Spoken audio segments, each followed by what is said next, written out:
Are you ready to see your brand on TV? Your competitors will wish they had known about Vibe. With Vibe, you can... Welcome to the ultimate beginner's course for the Verse programming language. This is all about code.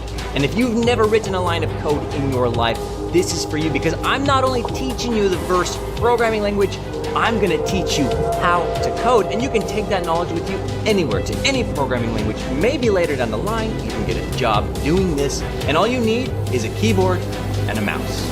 Well, and a computer, and a video card, and only on Windows, and the Epic Games launcher, and FORTNITE, and Unreal editor for FORTNITE. But aside from all of that, you're good to go. Okay, first things first, get the Epic Games launcher. This is free on the Epic Games website, all right? The next thing you need is FORTNITE. Search for FORTNITE and download it, install it. Then we need UEFN. Just search for UEFN and you're gonna see it right here. Click on this, then install. I already have it installed, okay? Easy peasy.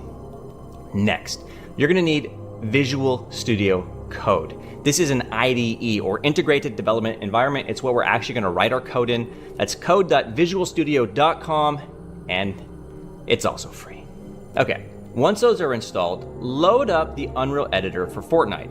You can do that by just going into here and clicking launch, or launch it from here. Eventually, it'll show up here automatically. You can also create a shortcut on your desktop. Now, let me tell you how this course works. There's going to be a series of videos about different topics, and they are designed to be watched in that specific order so you can learn line upon line and precept upon precept as you grow in the code. And some topics are more complicated than others, and I've carefully structured this so you can learn at the best and easiest pace possible while still making progress, while not confusing yourself. And so, without further ado, let's get started. So you have it all installed now.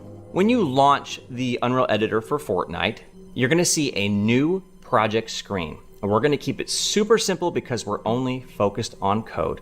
So click Island Templates, blank, and on the project name, we're gonna call this Learning Verse. That's the name of your project. Don't worry about anything else and go ahead and click Create. Now you're gonna see a screen similar to this. You may have a content browser, you may not. I'll click the X on this, and you can open your content browser by clicking Content Drawer, and you'll see it there. I like to dock mine in the layout, so I have it available all times, and that's what you're gonna see right there. And if I right click in this viewport here, I can look around. We're not gonna spend a lot of time on the editor because we're focused on code, but you can move around using your normal arrow keys or A, D, S, W on your keyboard here to look around and move and such. Okay, pretty simple there. And there we go. So here's our editor. Now what's really cool is you can click Launch Session and it's gonna load FORTNITE Editor, the game, and you can actually play your level right here that fast, that easy. But we're here to write code, and I'm not gonna do that, but you can if you've never done it before and you just wanna get the high of building your first game, just click that button, and then it'll work. So, we're gonna learn to write code. Specifically, we're gonna talk about variables today. So how do we do that?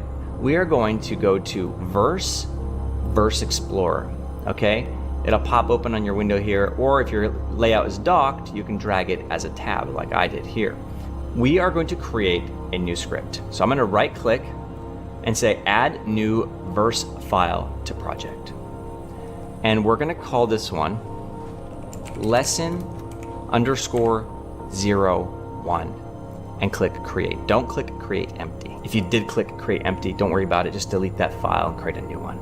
So you're gonna see lesson01.verse. But if I look over here in my project, I really don't see anything going on there. So we need to fix that. So what I'm going to do is I'm going to click this Verse button, and it's gonna open my Verse project in Visual Studio Code, which is an IDE, Integrated Development Environment. And I'm gonna click lesson01.verse. That's the file we created. And I'm gonna get rid of this welcome screen. And here we go, here's our code. And I'm gonna walk you through a few things in here just to kind of get a lay of the land. So using here at the top is importing modules written by other developers, specifically in our case, written by Epic Games. I'm gonna drag this window to close it here. And what we're saying is, hey, I wanna use the code that somebody else wrote. They've created a module for us. And it's important to know because we're using Fortnite.com/devices. This is a specific module of code written to support what's called Fortnite devices. It's game features. This is not the verse language, but features written in the verse language that we are using, or that we want to use. And right here is our class name. So I named it the same as our file name. It does that by default automatically. Your file name can be different from your class name, just so you know, but I tend to keep them the same. I will talk about classes later. Lesson 01, that's the word you typed in. And we're using a creative device. And this is gonna allow our code to be dragged into the editor and compiled. In a normal situation with programming, you typically have a compiler that compiles code, and you don't need any crazy special huge programs like Unreal Engine to run that code. You just run it. But in our case here, as of right now, you have to run your verse code in UEFN, okay? So on begin, this is part of our creative device. It's code that was written for us already. We're overriding it, which means we're using it. You'll learn about this later too. And so basically this is gonna be fired when the game starts automatically for us. And we're doing a few things here. First off, you're gonna see this green hashtag here, all right? The pound sign. This is a comment. The compiler is gonna skip that. You can write whatever you want in there. That has nothing to do with your code. It's just like a note, like inline notes. Then we're printing hello world, and then we're printing 2 + 2 equals curly braces 2 + 2 curly braces, end quotes. If any of this is super scary, don't worry, we're gonna take it nice and slow. But what's happening here is we're taking two numbers, integers, and we're combining them to give us 4. And then it's going to use what's called string interpolation to turn this into a string or words that can actually print to the screen. Just for fun, so we can say we wrote our first line of code, change this to 3 + 2. All right, 2 + 2 equals 3 + 2. Let's see if we can confuse ourselves. All right, I'm gonna save that file. So I just changed that number there. And what we're going to do is we're gonna go back to our editor, and we are going to go to verse, build verse code. It's gonna compile the code for us. And I'm gonna click Content Browser, and you're gonna see a new folder now that wasn't there before called Creative Devices. All right, because in our code we subclassed from Creative Device, okay, since we're inheriting from this class here, we'll learn about that later. It allows our code to actually be dragged into the editor. We have to have a way for the Fortnite editor to know how to run our code, and that's how we're doing that right now. If I don't drag this in here, our code will not run. It'll compile, we just compile it, but it won't run. So I'm gonna drag our lesson 01, this verse class, into the editor. And it's made this really fun little device for us to look at. You can turn that off over here if you want, but I'll leave it there for now. This is going to allow our code to run. Now all I have to do is click Launch Session. This is gonna take a very long time when you first do it, so go grab some popcorn and come back. While the game is building, I want to point out something very important that'll help you a ton. Okay, that is the Unreal Editor for Fortnite documentation. Okay, you can see the URL up here, dev.epicgames.com/documentation, UEFN Unreal Editor for Fortnite. You can just search UEFN documentation on Google and it'll pull this up. This is going to give you tutorials, how to get started with the verse programming language, but most importantly, this one right here, verse language reference. I used this a lot when I was learning. And you can click on these and get the official definitions and wording and how all of this comes together, and actually look at your screen here to internalize it instead of a video that keeps moving forward. Very important information in here, highly useful.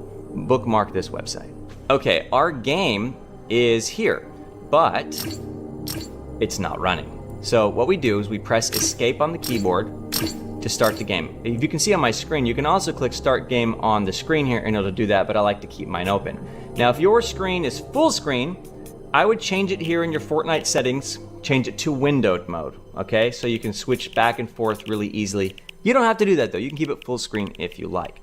I'm gonna click start game. Now nothing's going to happen, but here's the important part. If I press tab and I go to log, you're gonna see hello world and 2 + 2 = 5. Now you guys are gonna be like, yeah, Mark teaches people incorrect math. Well, just for fun. So it worked. Our code is working, and that's how you can know if your code is working, is you can print anything you want to the screen and it should show up here. And notice that the mathematical computation also worked, which is really awesome. So we know that's working. Tab, tab, tab, tab, it's still there. I'm gonna press escape and go to endgame. I'm gonna alt tab back to my editor. Here we are. So we've written our very first verse code, compiled it, and ran it in the game. Give yourself a pat on the back. That's super awesome. You're now a programmer. Technically, you programmed some code.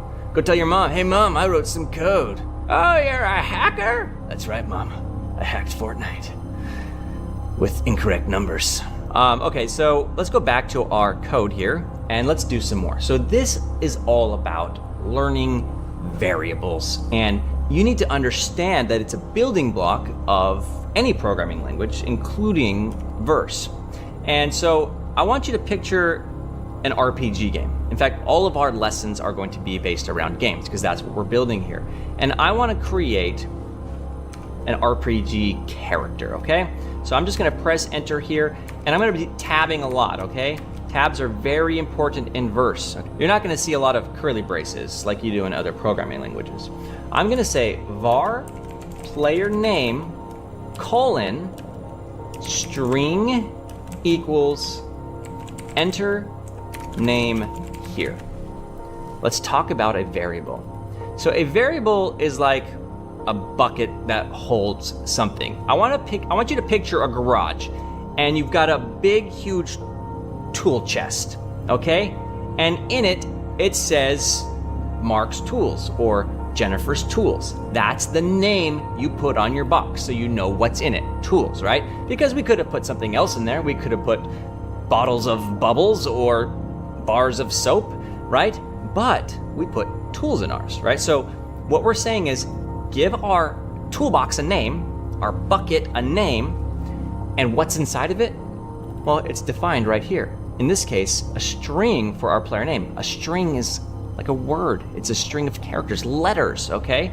And so we are taking a bucket named player name and calling it string. So in the case of the garage and the toolbox, Mark's Tools, I might have a wrench in there, I might have a screwdriver, I might have different types of things, but they are all tools. In that case, this might be something silly like the word tools. That's the type, okay? The name and the type.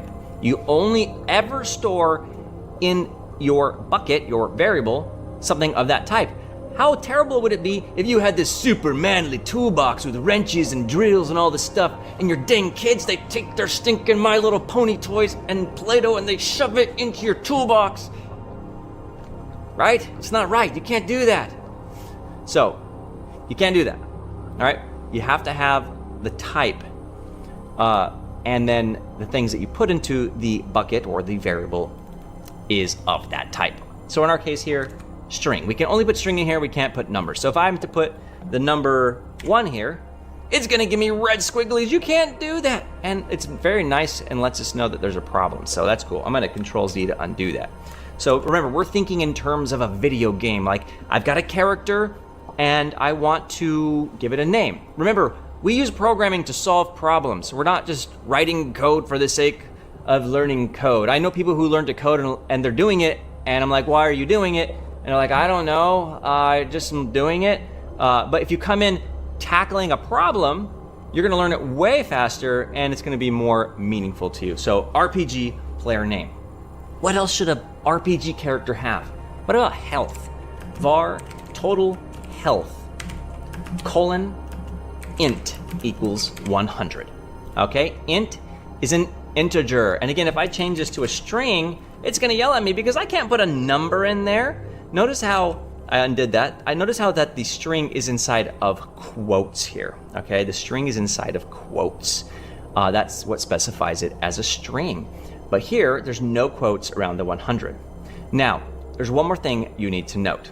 That I am naming my names, my variable names here, with capital letters on each word. This is called Pascal casing, and I don't have to.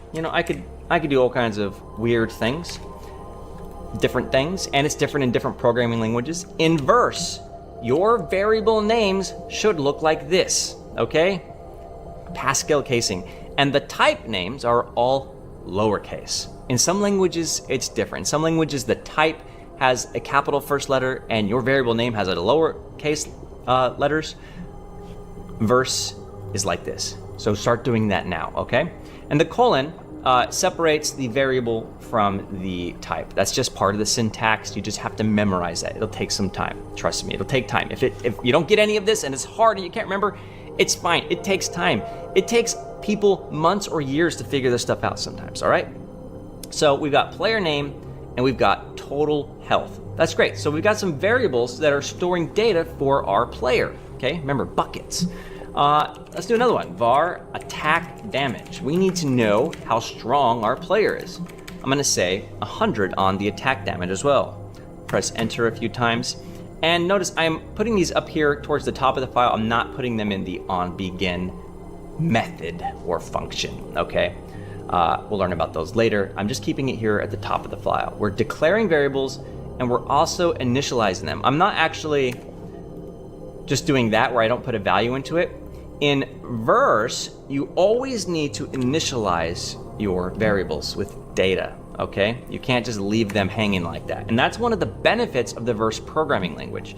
And you'll learn this over time as well too. A lot of people are looking at verse and saying, I hate the syntax, it's so dumb. It's not as easy as JavaScript, because in JavaScript you can do anything you want, right? You don't even have to have a type in JavaScript, and you can just throw whatever junk in there you want. But by doing it this way, we're gonna prevent lots of bugs in our game and runtime errors or crashes. You ever had a game or an app and it crashed while you were playing? That's because they had a runtime error in most cases. And Verse is trying really hard to remove any possibility for those types of crashes. Crashes will still happen, but just know that Verse is a very good mannered language and it's fantastic. I love what they're doing with it. Okay, what else should a player have? How about money, okay? Instead of doing like coins though, where it's just like 1 or 2 or 3, let's do like kind of more like a monetary system, dollars and change or paper and change. I don't know what you call money in the various countries, but we're gonna say total money, colon, float, if I can spell, equals 0.0. A new keyword for you today, float. And what float means is there's floating point numbers. Just basically think of it as a decimal, okay? Floating point numbers. Pretty cool, right? So we've got whole numbers here and floating point numbers. So we've got a character in an RPG game and we've got some properties or values. Well, that's pretty dang awesome. We just wrote some more code. So in the onBegin function, I'm going to delete these 3 lines here. And make sure you keep your indentation here, okay? That's really important. And what I'm going to do is print the player name. Now notice how I didn't put anything in quotes in here into our print statement like last time. And that's because print knows how to turn certain variables into strings. In this case, it already is a string, so it's easy for it to print, okay? But it knows how to do that with other things as well too. So that's pretty cool. We can print the player name and that would show on the screen. But let's do some more while we're here because, no need to keep compiling and going back and forth. It's not that complicated at this point. So that will just print the name. But let's make it more readable. So I'm gonna say print name colon, it's not syntax, it's just a string. You can put anything here, blah, blah, blah. Say name, the curly braces, and now we're gonna say player name.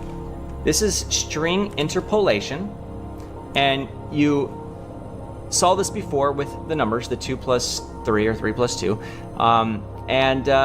it's gonna take our variable and it's going to take the value that's inside of it, okay? And it's gonna print it up. So if this was my toolbox in my garage and I printed it in here, what would actually show up on the screen is, wrench, screwdriver, drill, all that manly stuff.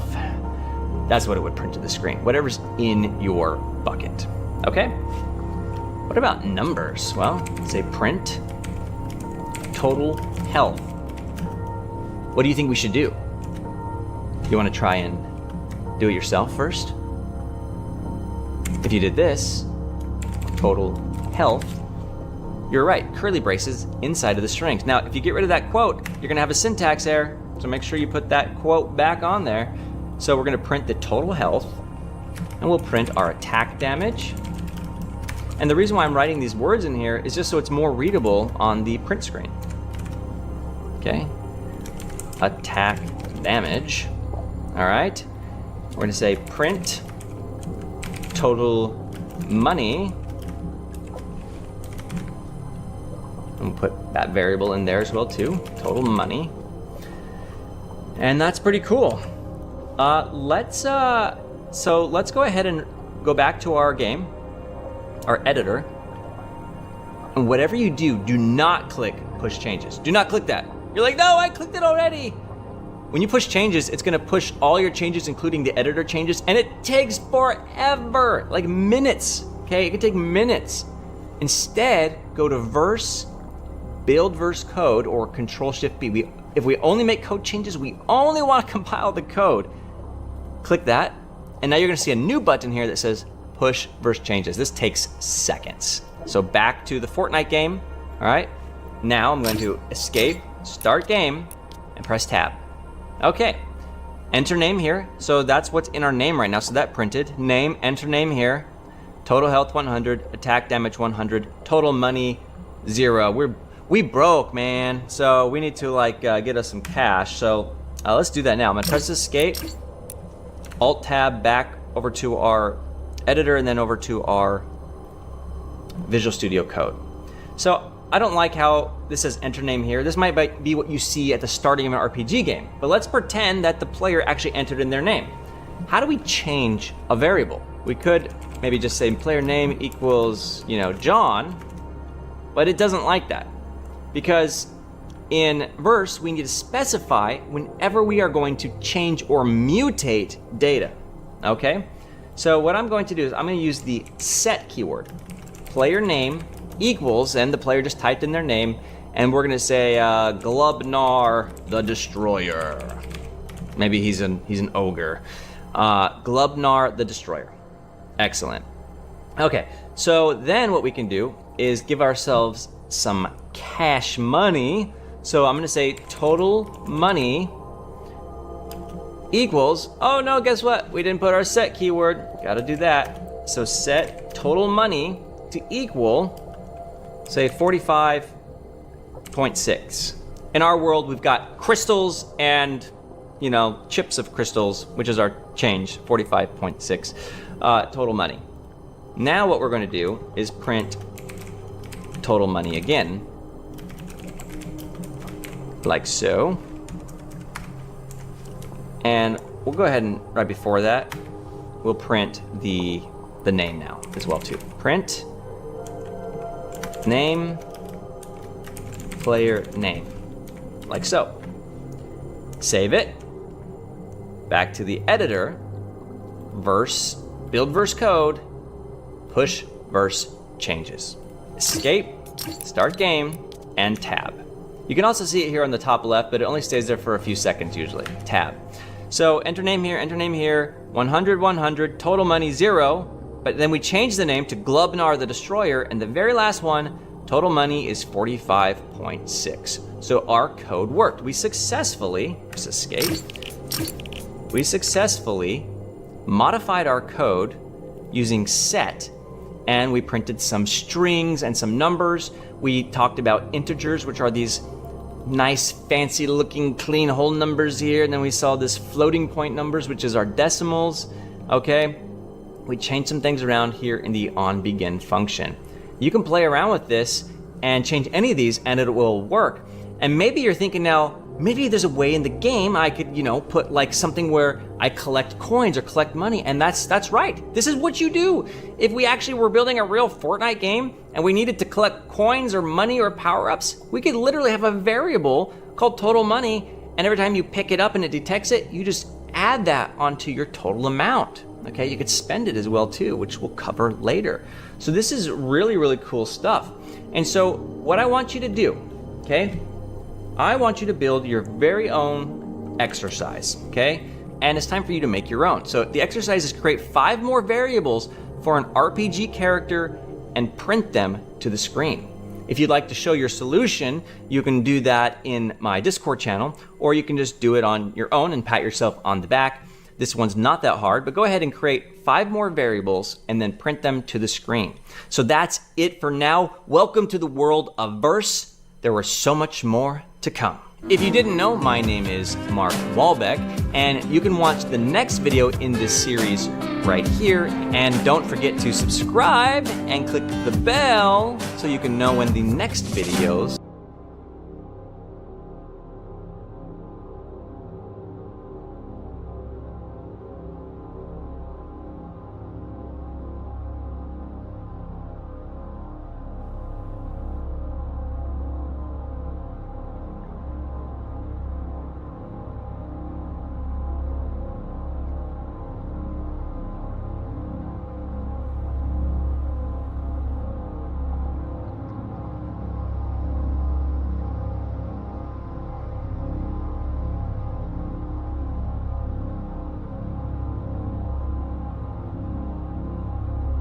are released. Let me show you how to block this ad. First, you're gonna click on this video, then you're gonna download Pi. It's an ad blocker that's Today, you're going to learn all about operations in the Verse programming language. And previously, you learned how to work with variables like so. Today, we're going to do some new things and expand upon this knowledge. So go ahead and open up your Unreal Editor, and we're going to go to Verse Explorer, and create a brand new Verse file. Ooh! So we're going to right click on the content folder here, create new Verse file, and we're going to call this one lesson 0_02. And we're just going to click create like so. Now this video builds upon knowledge in previous videos, so if you haven't watched those, you're going to need to watch those as well too, especially if you're a brand new programmer. So I'm going to click the Verse button, and it's going to open this up in Visual Studio Code. And I just drag this open here. I'm going to click lesson 02 Verse. Here's what we have, the same thing that we had last time. Okay, so we're still working with an RPG. That's the idea. We're building a game. But what is the point of having data if we can't do anything with it? It's one thing to just write variables on the screen. It's another thing to actually do stuff with it. So let's do some stuff with some stuff. All right. var player total health, okay, colon int equals 100. So this time we're going to do player total health. Var enemy attack damage of type int equals, say, 11. And one more thing to keep in mind as we're going along, do write all of this out. Don't just watch, write this code out. It is critical to put your fingers on the keyboard and actually type, okay? Critical, absolutely critical. Follow along, pause the video if you can. You've got to write it out. Repetition is critical. Okay, so enemy attack damage, that's the attack damage that, let's say, an enemy might do, all right? And we'll say var player defense of type int equals 5. Maybe there's like a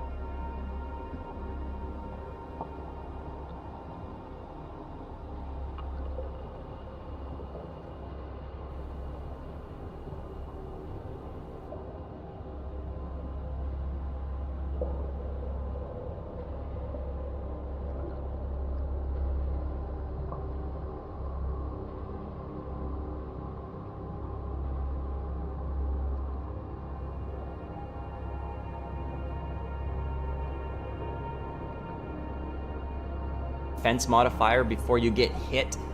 Your defense, your shield, your armor takes some of that damage away. We're gonna say var special attack damage of type float equals 65.0, and var base attack damage of type int equals 20.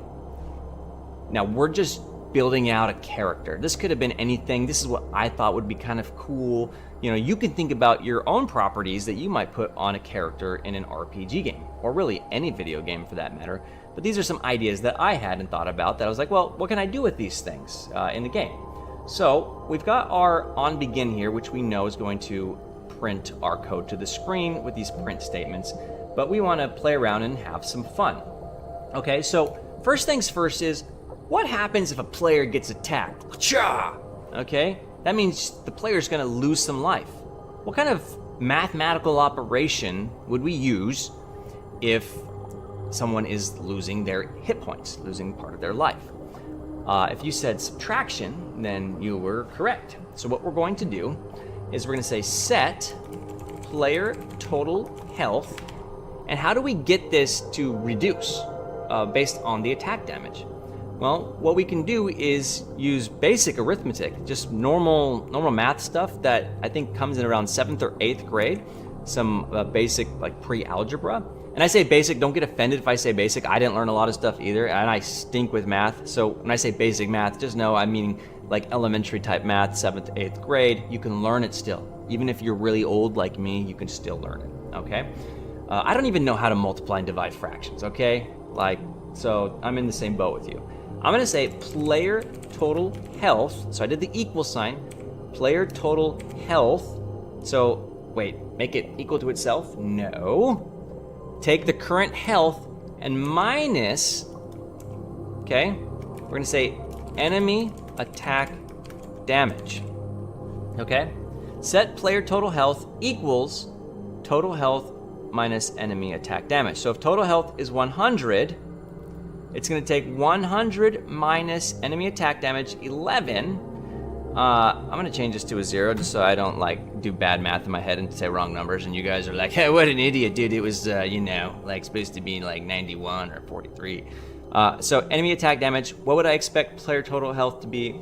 Well, I would expect it to turn out to be 90, right? So set player total health equals player total health minus attack damage.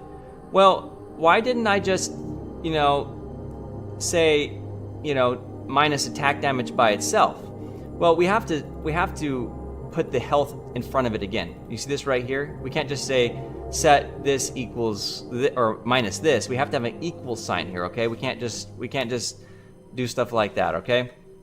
So we want to take the current value, the current variable here, its value, and subtract the enemy attack damage from it.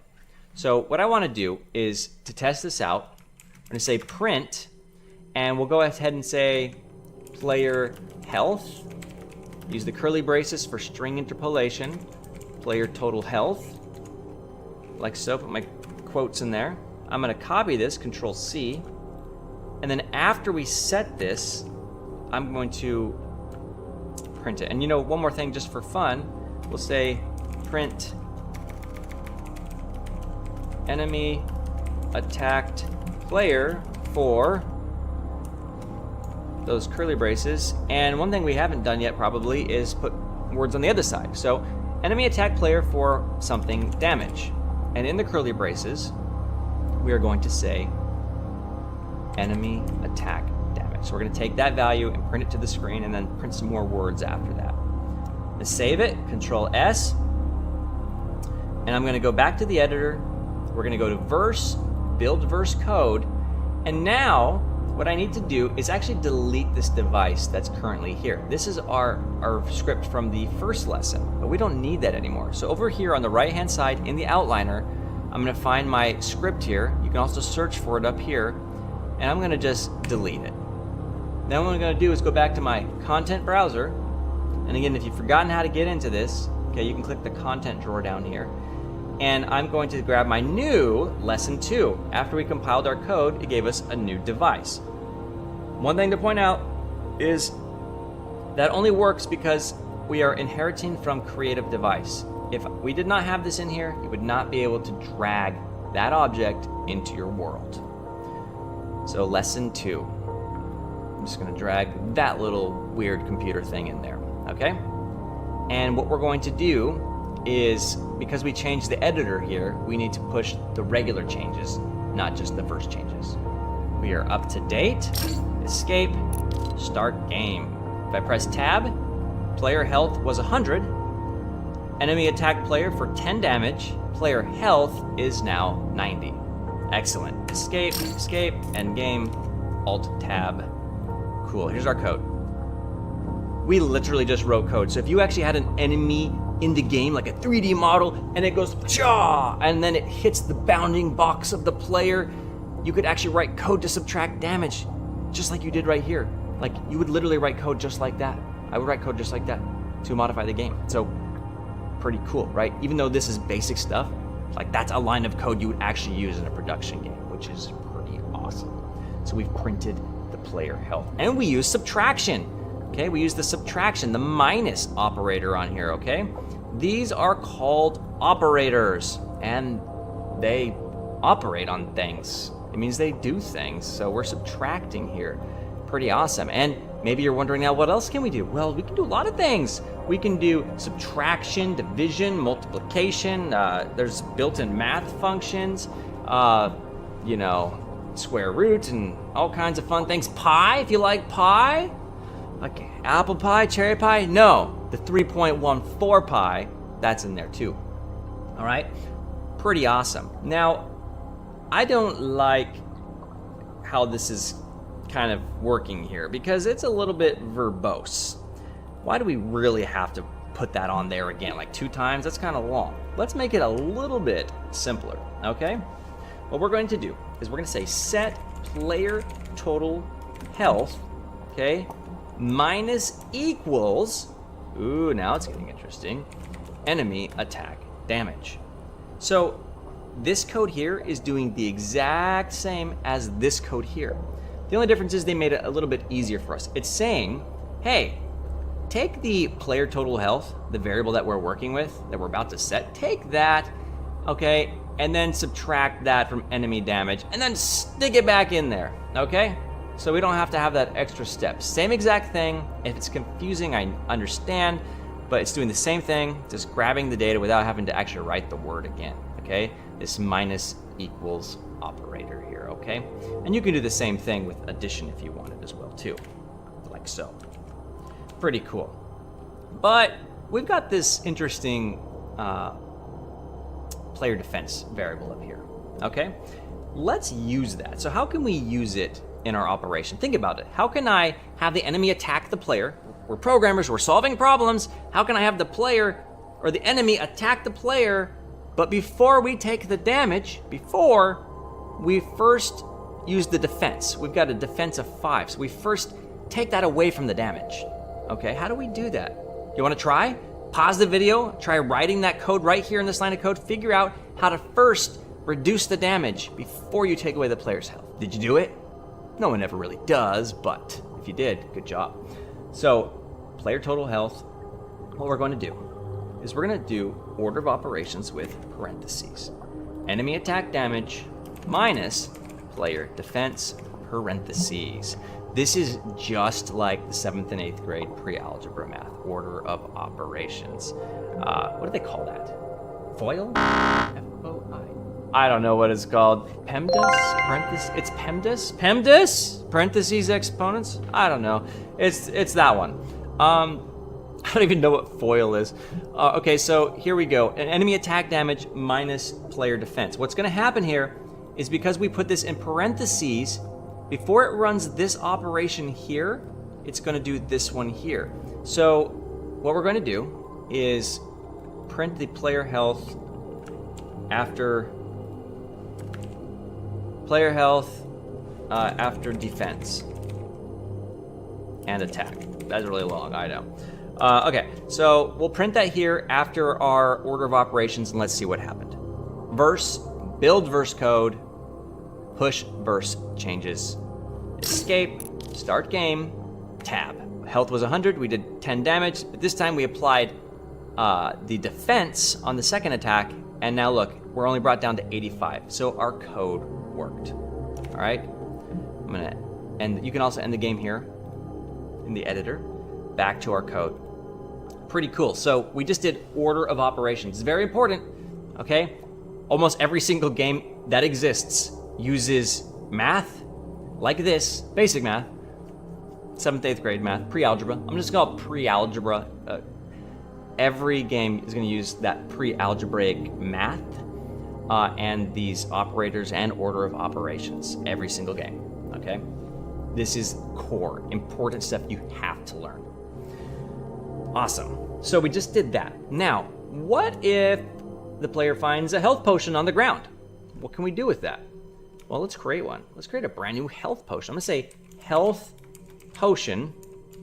Okay, health potion of type int equals 20. Health potion of type int equals 20.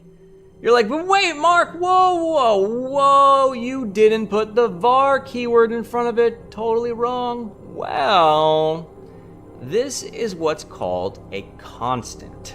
A constant cannot change, cannot be mutated, okay? It means that we're telling the compiler that this will never change. Once the data is in it, the data is in it.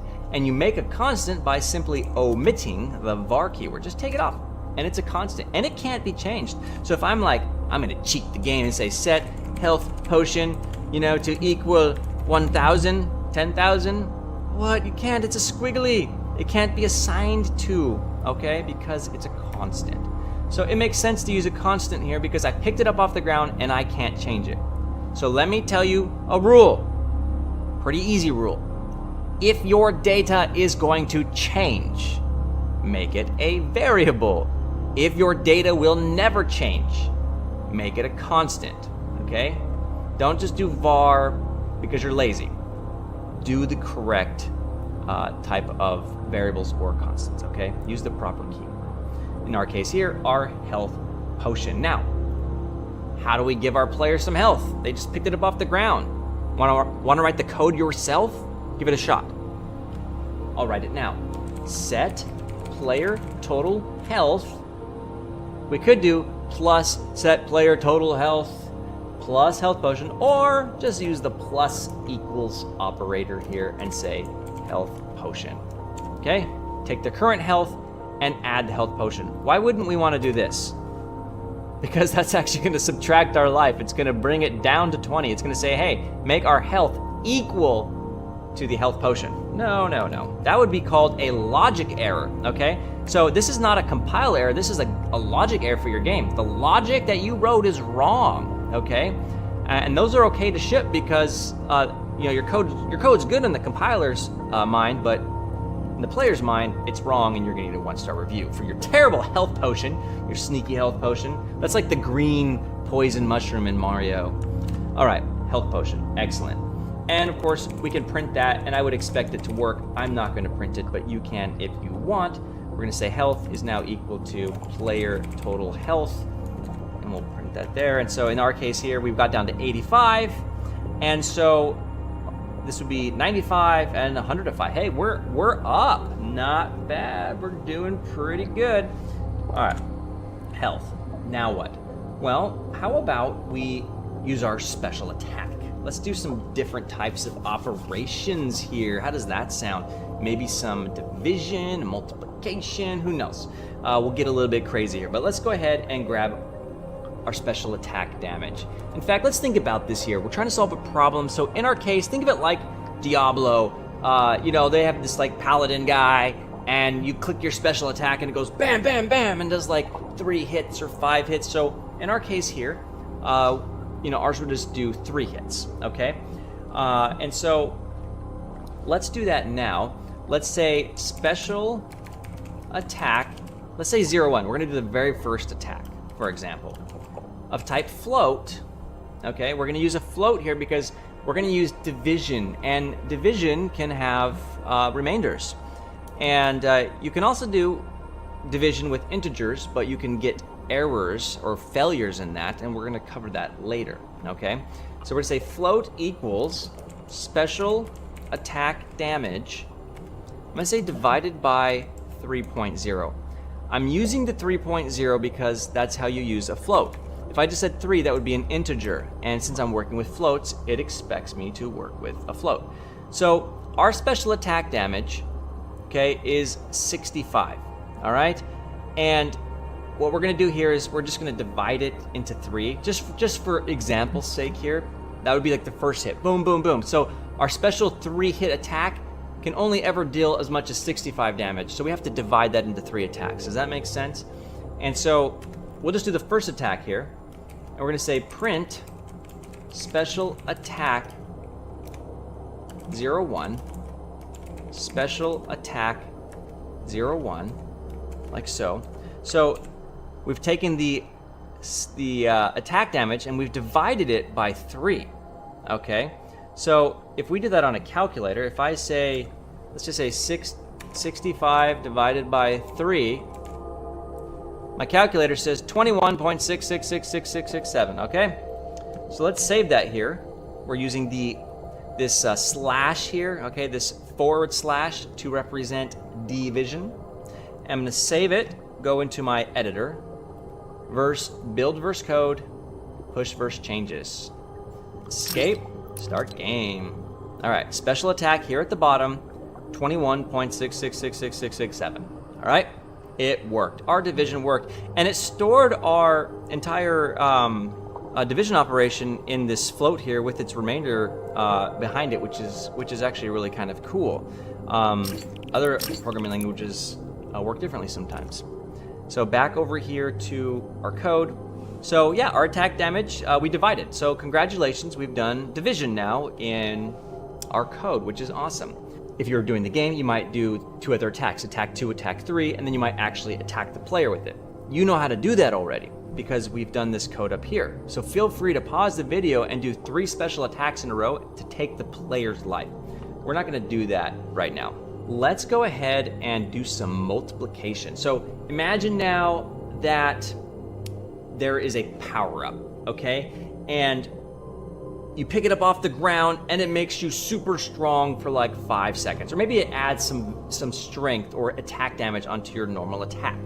So I'm gonna say power-up, we'll call it multiple. I could have just called it a power-up, but we'll call it power-up multiple just to be clear of what's happening. Of type int equals 3, okay? So we pick up this power up off the ground. It's like a magical energy drink, and it's going to give you 3 times damage, okay? 3 times damage. All right, so let's create a new variable called temporary attack damage, or temp attack damage, or a new constant, okay? Whenever I don't put the var keyword in front, it means it's a constant. So we're creating a constant here. Special attack was a constant, and power up multiple is a constant, and health potion is a constant, okay? And we're gonna say of type int equals, and what do we wanna do? We wanna take the player's base attack damage and make it 3 times stronger. So we can use multiplication. Base attack damage times, we're gonna use the asterisk here, times the little tiny star, times power up multiple. So here's our temporary attack damage, which the normal attack damage, 20, so I would expect this to be 60 if I printed it. I'm not gonna print it, but you can, okay? Multiplication, so we've multiplied 2 integers here. And just so you know, you cannot multiply 2 different things of 2 different types. So if I say multiply base attack damage times special attack 01, oh no, we can't, we can't do that right now. We can't actually convert the integer or multiply the integer with the float. So I'm gonna put this back to our power up multiple, okay? We'll learn more about how to work with floats and integers and how to cast them to different types later on, okay? Power up multiple. And you can print that on your own, but what we've done here is we've started working with some basic operations, addition, subtraction, multiplication, and a few other things. If you control click on some of these types here, by the way, sometimes this works, sometimes it doesn't. the code editor has issues sometimes. But if you can control click on some of these, it'll take you to the code, or over here on the left-hand side of your window, you can just click the verse.digest, and you can read through this and see all the things that are available. So for instance, if I control F to search for pi, okay, pi float. So there's some built-in math functions available to us, like pi or clamping between two numbers. Clamping would have been a good one to use if we wanted to keep our health over here. See our, you know how we got over 100 health? Well, what we could do is we could actually use the built-in clamp function, which constrains the value between A and B, and then, you know, will give us the value that we're looking for without exceeding over 100. So there's some tools available for you here in the verse.digest, all kinds of math stuff as well too that you can use later on. Anyway, lots of cool stuff in there available to you. Feel free to check it out. If you're having a heart attack already, don't look at that file. It's gonna actually make you die. So we're taking this slowly here, but that's great here. And now we're done. And what you're going to do is an exercise.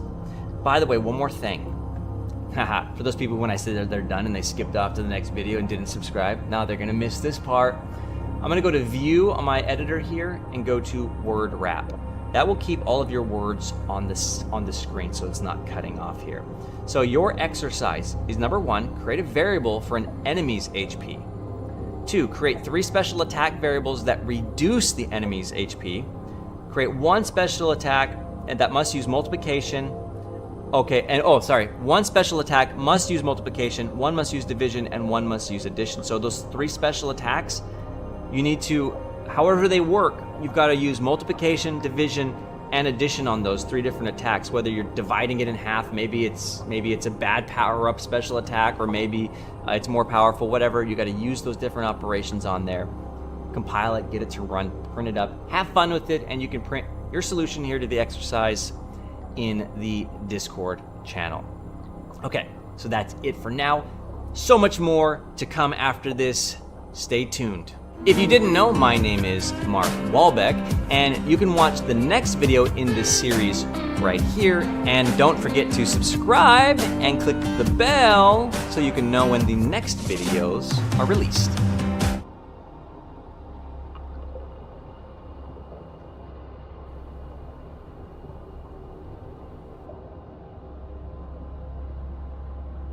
Don't tell me not to live, just sit and putter. Life's candy and the sun's a ball of butter. Don't bring around.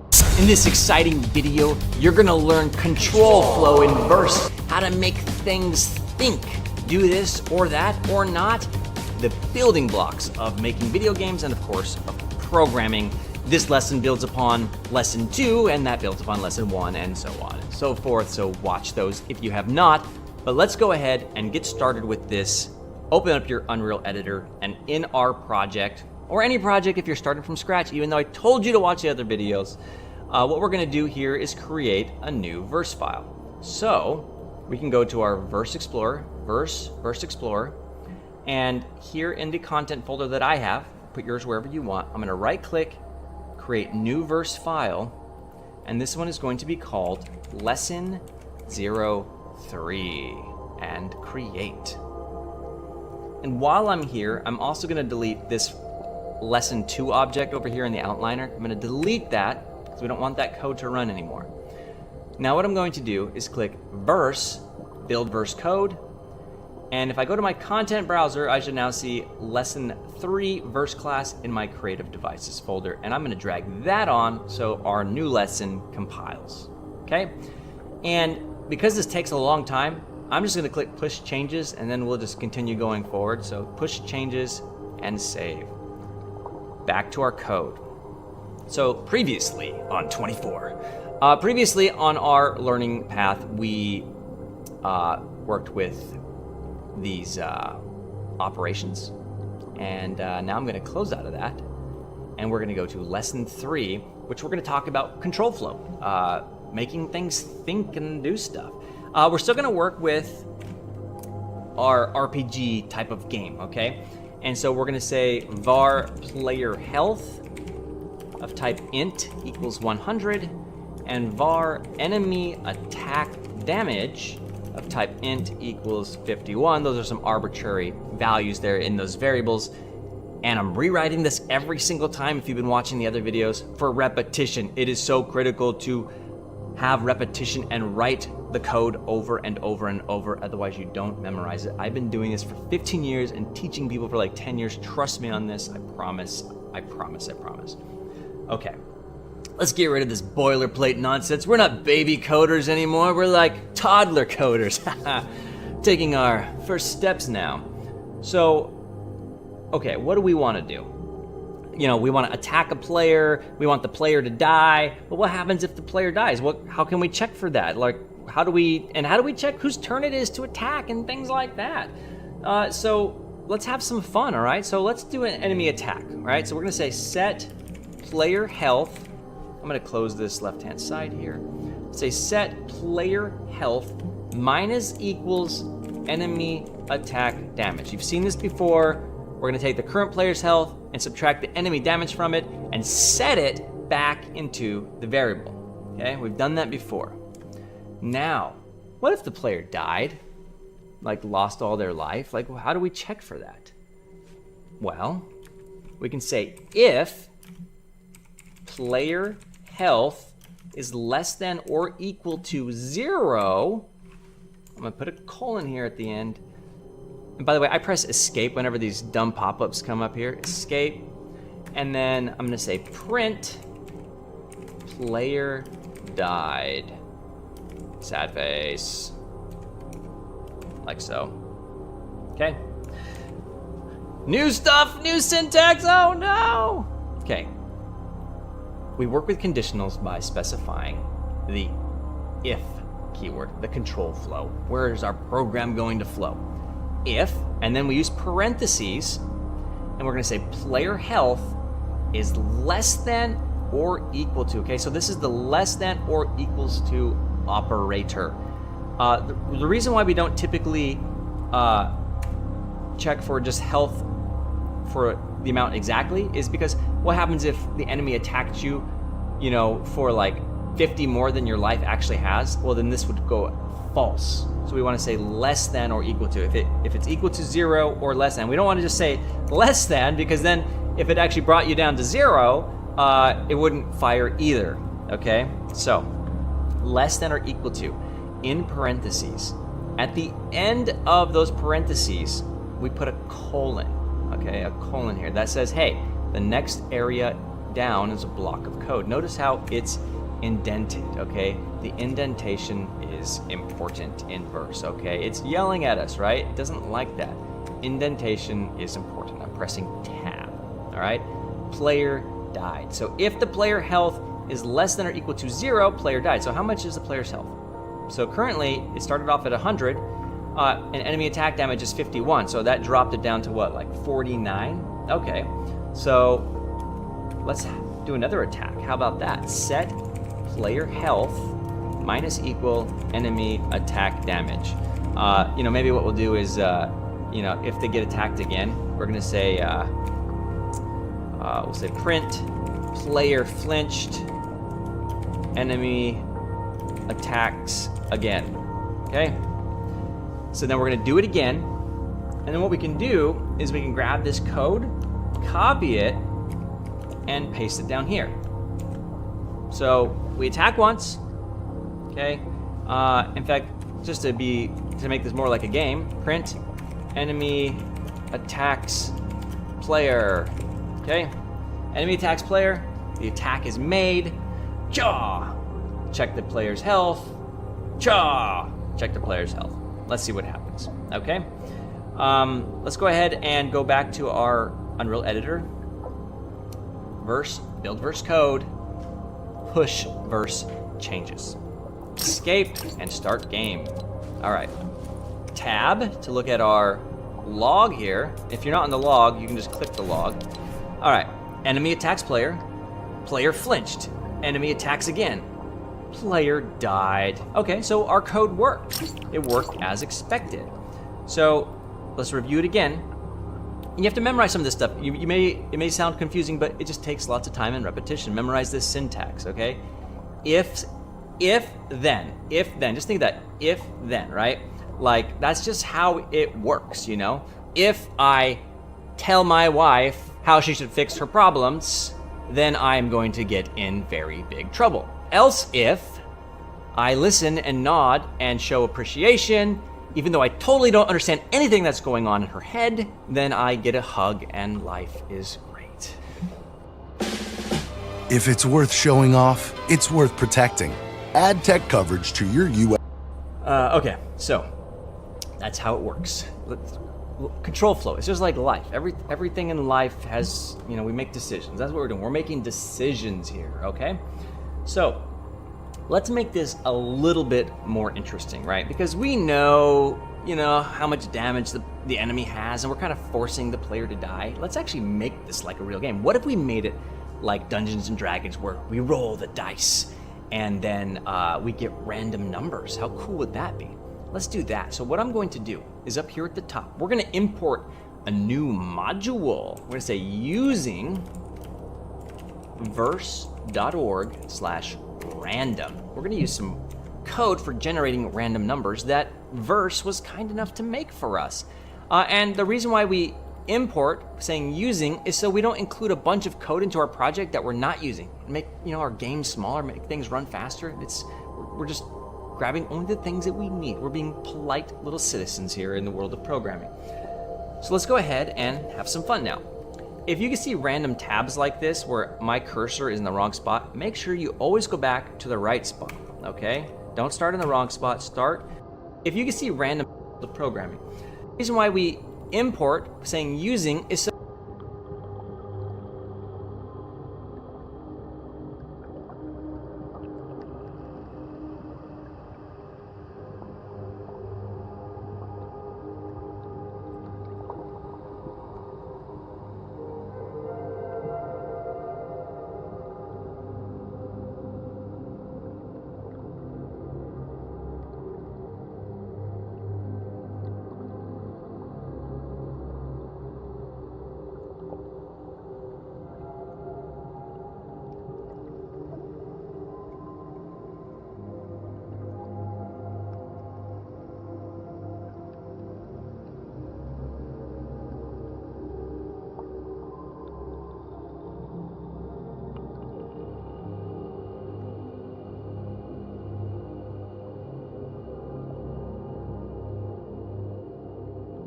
so we don't include a bunch of code into our project that we're not using. Make, you know, our game smaller, make things run faster.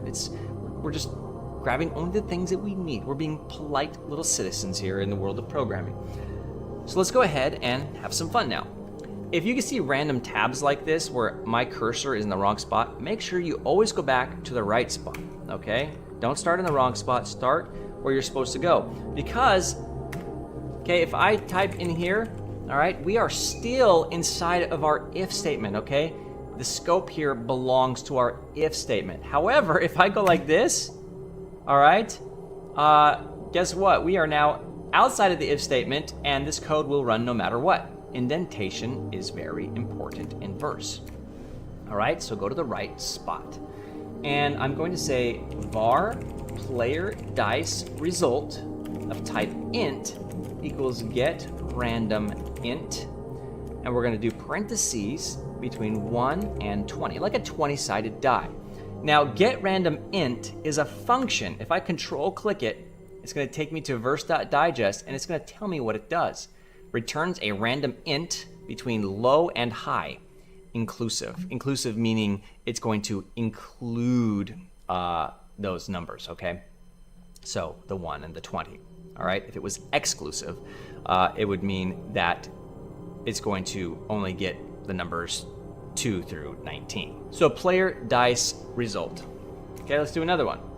Var enemy dice result colon int equals get random int between 1 and 20. So imagine that the player rolls their dice, the enemy rolls their dice, and we're gonna see who goes head to head and who attacks who and does what and all kinds of things. And because our player's dead right now, let's resurrect our player and let's say set player health equals 100. And what do we want to do? Well, first off, let's just print the values of our dice. So let's say print player and enemy rolled dice. Okay, that's what happened. That way, when we're playing the game, we can actually see the order of things that are happening. And now we're going to print the player dice. Type in player dice result. I'm pressing enter when it does the autocomplete. And we're going to print the enemy dice. We're going to say enemy dice result, like so.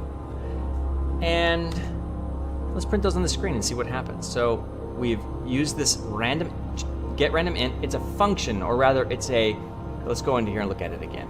So this is a module, our random module that we included using the using keyword. So we included this module, which means it's going to make these available. And these are functions. Now, you might hear me say the word method and the word function, and those are kind of the same thing really, but in this case they are functions because they're publicly available. Methods belong to part of a class. You'll learn about that later, but they're the same thing. So we're calling a function, okay, that's pre-built for us, and we use the parentheses to actually call the function, and then the function is asking us for two numbers, a low number and a high number. It's asking for integers here, okay, between 1 and 20. That's all that's happened. Save, editor, verse, build verse code, push verse changes. It's up to date. Start game. Okay, so player and enemy roll dice. Player dice 13, enemy dice 14. Excellent, it worked. It gave us a random number. Pretty cool. Now, did you know you can AFK Bloods and Zaya whilst learning to code in Python? Go to boot.dev. every time I run the game, it's going to give us a new number because onBegin is called whenever we start the Fortnite game. So that number will change every single time we run the game, which is pretty awesome. Now, let's pretend that the enemy is attempting to attack the player. We're going to do a super simplified Dungeons and Dragons, but basically, you know, if an enemy goes to attack a player, you know, the player has to roll the device, and they've got, you know, the player defense and enemy attack, and if one dice is higher than the other, it determines if, you know, the attack worked or not, more or less. So that's what we're going to do, okay? We're going to code some Dungeons and Dragons. All right, we're going to say if enemy dice result is greater than player dice result, okay? So if the enemy's dice is a bigger number than the player's number, what do we want to do? Well, we're going to make an attack, okay? Only if it's bigger. I didn't say greater than or equal to. If it's a tie, I'm still not going to make it an attack. I'm going to give the benefit to the player, okay? So that's just my logic choice. So we say set player health to minus equal enemy attack damage. So only attack the player if the enemy rolled a higher dice, a higher number. Now what? What else do we want to do? We can take this further. Okay, how about we say else if? Ooh, a new one. Okay, else if enemy dice result equals player dice result. What do we want to do? So now actually we're handling the case where it's the same attack, right? Same number. In this case here, we're just going to take one life away from the player. That's what I meant to say earlier. Minus equal 1. So a minor penalty for getting a tie, okay? Else what? Else colon what? Print the enemy missed. Okay, so that's pretty cool. We're gonna take away the player damage or player health. In fact, let's print this to see if these even work. So we're gonna say print attack, enemy attack successful. Player HP is now, we'll just do all in one line to keep it fast. Player health, like so, put our quotes in here. And then down here, what we'll do is we'll say print enemy attack. We'll just say roll was a tie. Player lost 1 HP. I'm gonna put that there. Otherwise, the enemy missed. Okay? let's go ahead and compile our code. Verse, build verse code, push verse changes, and load the game. To see this in action, we'll press escape and start game, and press tab. So it looks like the enemy missed. Player dice was 19, enemy dice was 13, the enemy missed. Excellent. Press escape. Okay, excellent. So our code is doing some things, and it's working just fine. And I'm not gonna print through all the states, but you can relaunch your game and test that these work. If you wanna be extra creative, you know, you could create a loop. If you're really adventurous, you could create a loop for these right here and loop through, actually starting probably for all of these, put all of those inside of a loop. And then you could print it over and over and over again. We're not covering loops just yet to not confuse you, but just know if you wanted to have this test like 100 times, put it in a loop for 100 times and it'll give you different results every single time, which is pretty cool. So we just did some basic logic here, which is awesome. Now I do want to show you one more thing that we can do with our if-else statements here. So I put parentheses in here. There's another format, style to do this. And the reason why I want to show this to you is because you're going to see it in other people's code. You're going to see it in Epic Games code. All right. So we're going to say if colon, notice not parentheses this time, colon. Okay. We're going to say enemy dice result is greater than player dice result. All right. Player health is greater than 50. Bear with me for a moment here. And then what we're going to do is we're going to say then colon enter set player health minus equals enemy attack damage else colon print the enemy missed. Okay, what's happening here? So instead of doing parentheses, what we do is we say if colon, and the conditions that we're testing are actually inside of here, okay? We are testing various conditions. We can put as many as we want in here, test them all. Sometimes that's nice because if you're inside of an if statement, sometimes they get really long. You know, you say, enemy dice result is greater than player dice result, and if, player dice result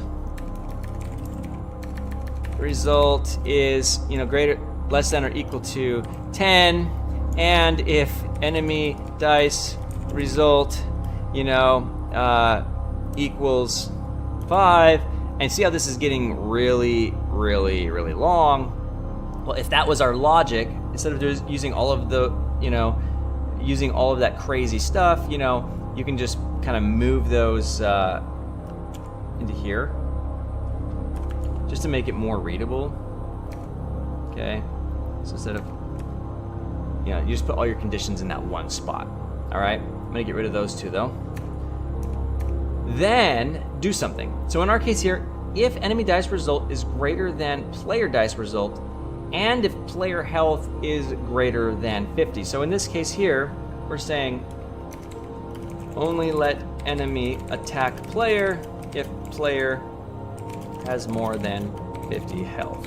Maybe it's a cutscene area in your game, and you only want them to get hit up to a certain amount of damage, and then the hero is going to come in on a spaceship and save the paladin who's attacking ogres with bows and arrows.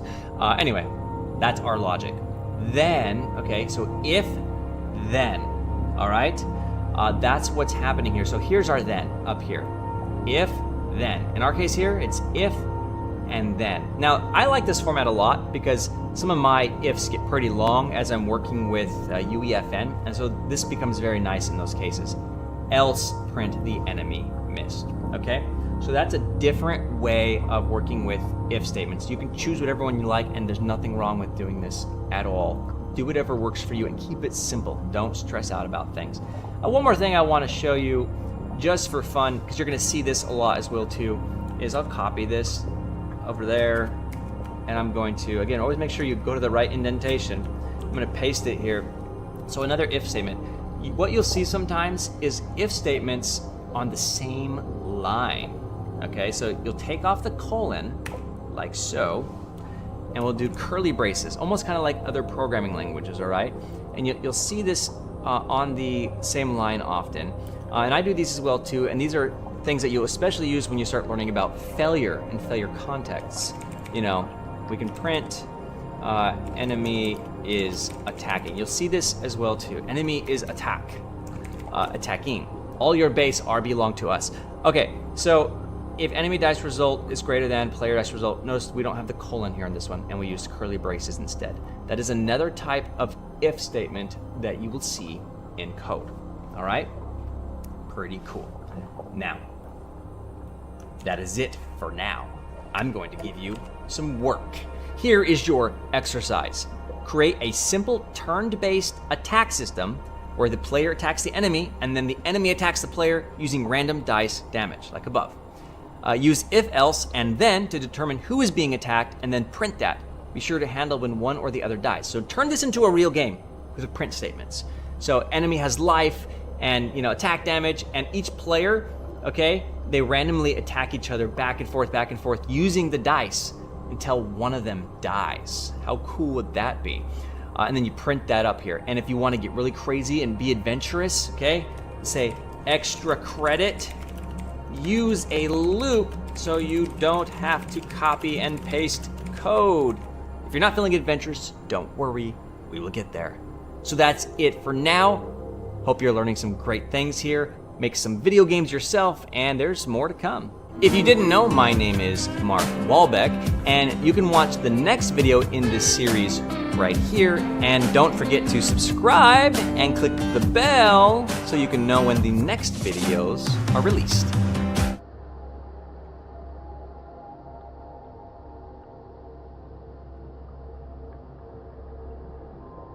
Excuse me, sir, would you like to earn income while you learn how to code? Yeah, dog. Tell me more about that. Dev slopes help. You're going to learn how to work with loops in the verse programming language, and loops are super important. So you've got to learn this, and this builds upon the previous lessons in this series. So make sure you watch those if you haven't already. This is where some real magic starts to happen. So in our Fortnite editor here, you're going to see all my devices. I'm going to click the existing device from the previous lesson and delete it. And I'm going to open my Verse Explorer or Verse Explorer, and I'm going to create a new verse file. This one is going to be called Lesson 04 and create. I'm going to go to Verse, build verse code, and you can click this button here to open your Visual Studio if it's not already opened.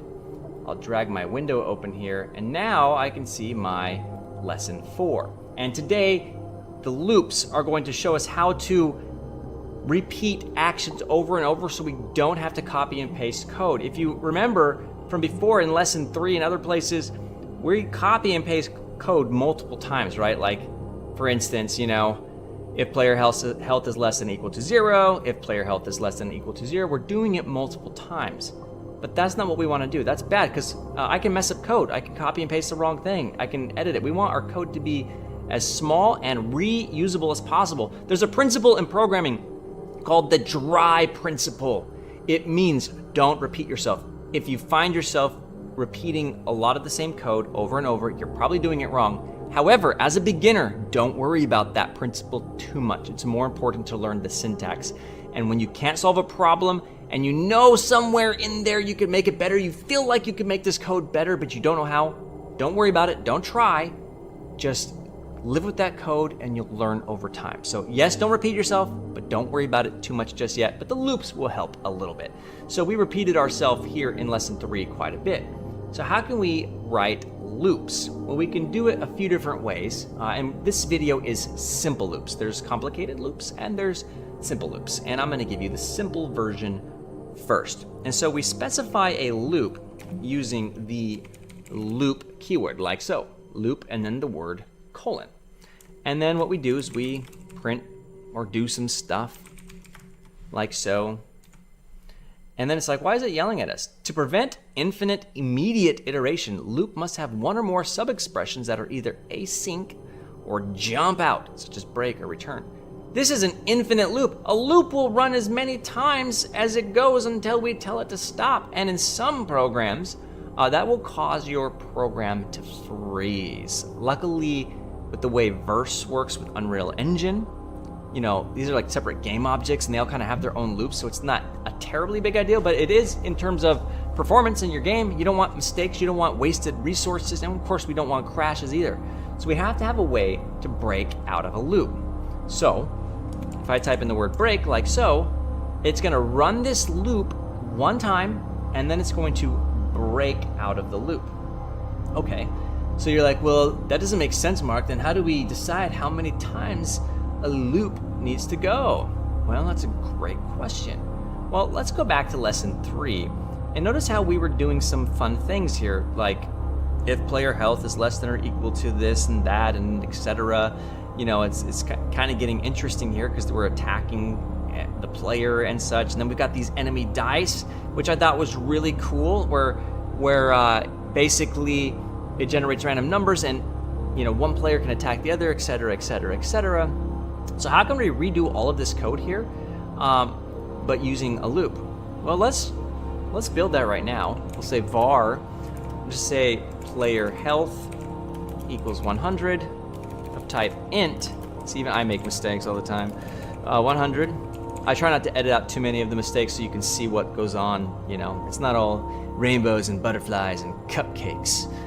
Player health, let's say enemy health of type int, you know, equals 100. We'll make them fair combatants. And we're just gonna say var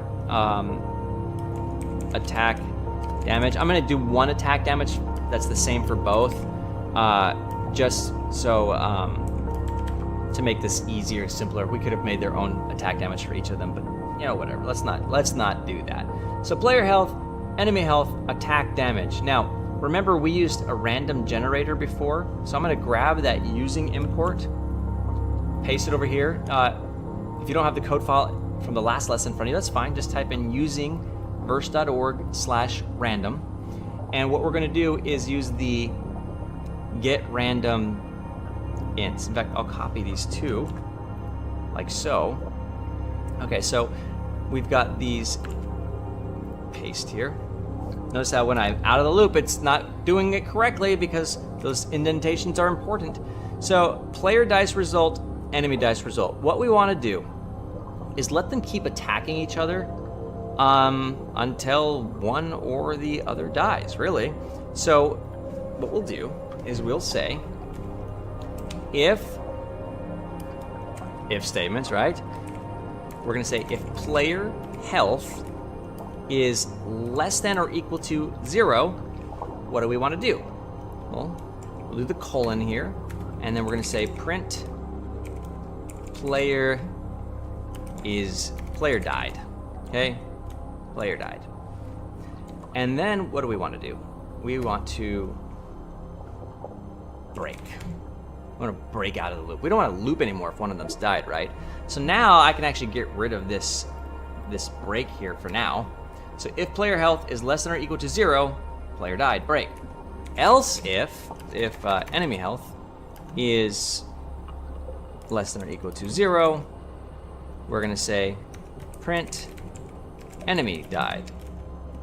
All right, not bad, and we'll break again. Okay, we'll break again. If, else if, break, break, break. Okay, not bad. Give some cleanup here. Okay, we're just not attacking. We're not attacking, right? So we need to attack the player. So we can do some more code here, actually, like we did before.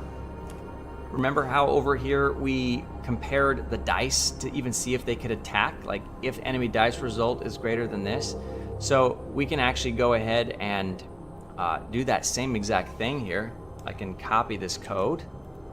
Since you're new to H&R Block, we'll go through your tax returns from the past 3 years for any money your last guy might have missed. And paste it here.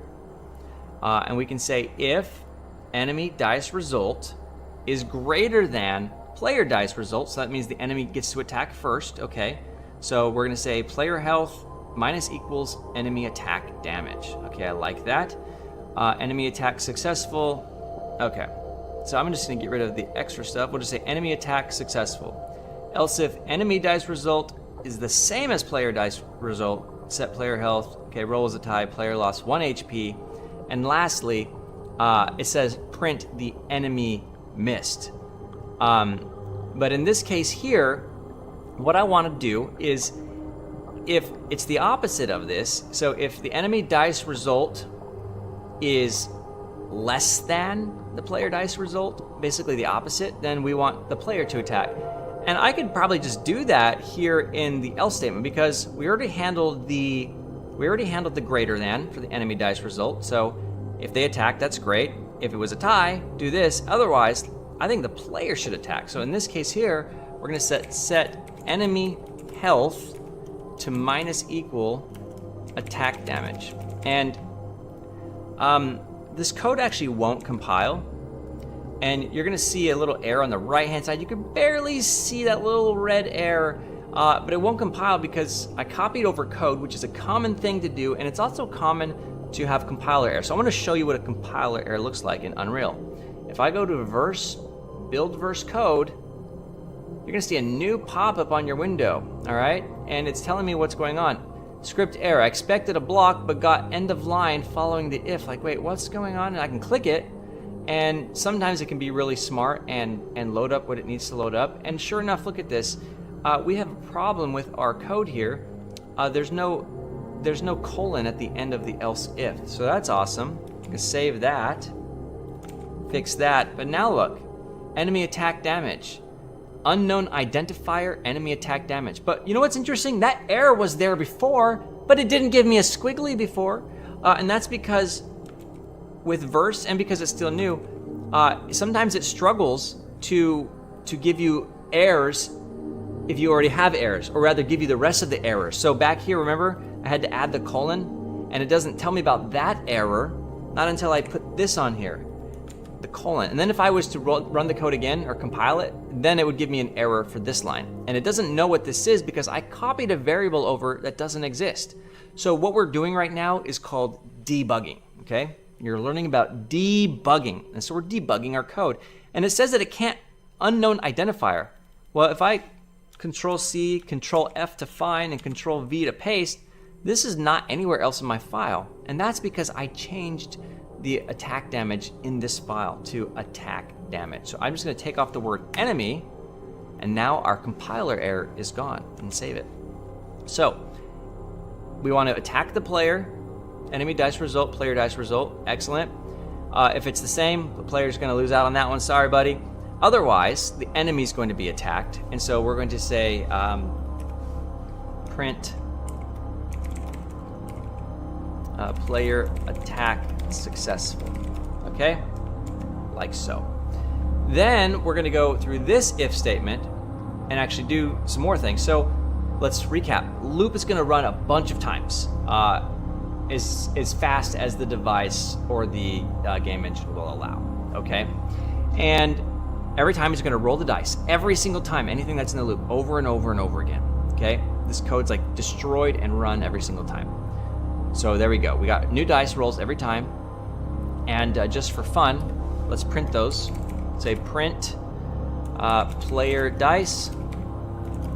This will be player dice result.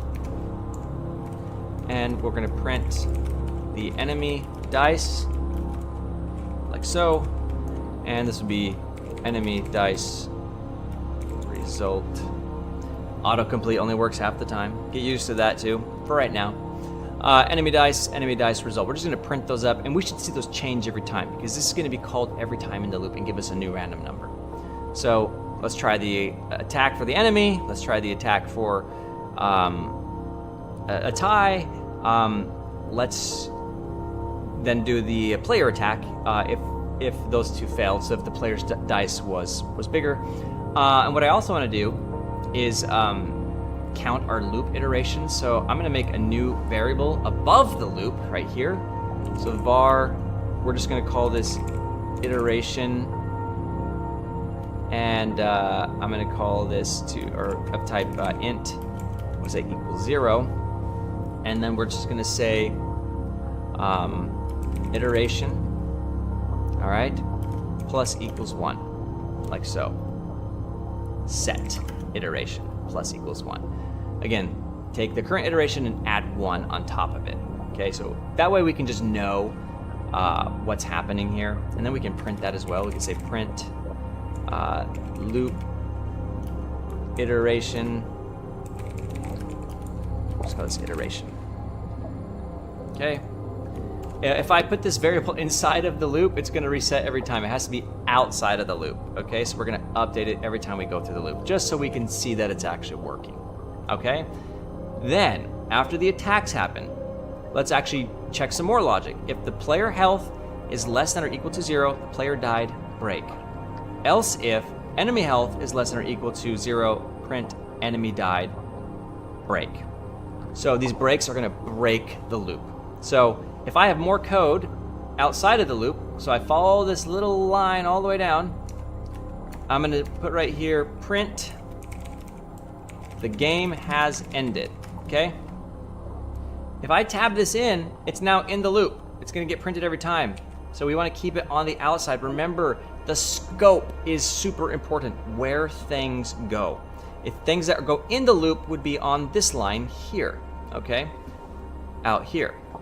So our print is good. So this should never be called until our game has actually ended. And so if, else if. Now, if neither of these are true, if no one's died, the break was not called and the loop will just continue spinning. Let's give that a shot, shall we? Let's go back to our editor. Okay, let's clear our error. And I got rid of our little stuff there. Great. Verse build code, and content browser, and we should see lesson 4 in here now. Drag our little thingy there. And this time we do need to push changes because I just dragged the object in. And let's do that. Here we go. Let's give it a test. Start game. Okay, so things are definitely happening. Let's go up to the top here. Let's see how long it took for one of them to die. Okay, so player dice 11, enemy dice. Player attack was successful, enemy attack successful. Roll was a tie, player lost 1 HP. That's cool. So cool stuff here, right? But notice how it's not printing everything on here, and that's because our loop's going so fast and printing so much that Fortnite is kind of yelling at us. So what we can do is we can clean up some of our stuff here. So we know that it's working. We've tested our code, it's working. The loop iteration is working, which is really nice. And so what we can do is just comment out some of this code so we're not taking up the entire log. So I can highlight this, Control / to comment it, or you can just type in those hashtags automatically. All right, and so that looks good to me. And what I want to do is, we know when the player's being attacked as well too, so I'm going to comment out this one, comment out this one, again, Control / comment out this one. And here, I know that these are only going to print out when one or the other dies, and so that's fine. And I'm going to go ahead and save that here, and we'll see if we can run it with just this one print here, and if not, we'll take that one off as well too. Just doing some simple debugging and getting the results that we need. We're programmers now, and that's what we do. Okay, we're going to end the game. Build verse code. Push verse changes. There we go. So now we can see the game ended because we're not spamming the log there. Okay, so loop iteration. So it took 16 back and forth attacks. Now imagine if we had not used a loop and we didn't like repeat, right? Like that's pretty crazy, right? Like we'd have to copy and paste code up to 16 times, but loops, that's why we use tools like that. And you're gonna find those in every single game as well too. In fact, every Fortnite game I have built so far with UEFN has had a loop in it. So loop iterations 1 through 16, the enemy died, the game has ended. Notice how game has ended, didn't get called until the enemy died. All right? Let me end this game. I hope you're starting to see like the power of code, especially when it comes to games, is we can do really cool things like this. And we also learned a little bit of debugging today as well too on some of these, with some of the errors when we copied and pasted, and about the log, we solved the logging problem. And I'm gonna show you one more thing with loops. I showed you a simple loop like so, all right? We can also control a loop with just a fixed amount of numbers as well too. So for instance, I could say loop. We'll make another loop. You can also do loops within loops if you want. We'll make another loop though. And in this case here, we just want to, let's just run a counter real quick, just for fun. So what I want to do is make a variable above our loop, call it var. We call this idx for index. You're gonna see this in programming a lot. You'll see things like I or X or idx, okay? Of type int equals 0, okay? And what we can do is in our loop here, we can say, if we want this to run, 10 times, we say if idx, okay, if idx is less than, we'll say what, less than 10? Yeah, less than 10, whatever. Less than 10, what do we want to do? We want to say idx plus equals 1. And we got to set that, like so. I always forget the set keyword, okay? idx plus equals 1, and otherwise, oops, actually what I meant to do was break here, and then down here, set idx to 1. And notice what happened when we press tab. Unreachable code. It's unreachable because we put a break statement there, okay? So the editor's a little bit helpful. So this code here, what would happen is we would say idx starts at 0, and we're gonna loop through this every single time. If idx is less than 10, that's actually wrong, that's a logic error. We say if idx is greater than 10, or equal to 10, or whatever logic you want in there, it doesn't matter. We could start this at 1 if we wanted. I'm just showing you an example. So we then increase that index here, okay? So we run this a fixed amount of times. Now, this is not how I would run a loop. If I needed it to run a fixed amount of times, I would not do it like this, okay? This is just one way you can manage your loop though, is you give it a condition to break out of, and then you increase the index of some variable or some other thing, okay? I'm gonna comment that out, Control /, just good for you to know. I'll show you a better way to work with, let's say, a range of numbers, and that's using a for loop. It's technically a for expression is what they call it. So we're gonna say for x, that's my variable name, colon of type int equals 1.10 colon print, I'm gonna say index x. Okay. Oh no, this is one of those heart attack moments. There's a new syntax, crazy. Here's what's happening. We are creating a little variable here, a constant, okay? And what's gonna happen is every single time this loop runs, it's gonna create a new constant, okay?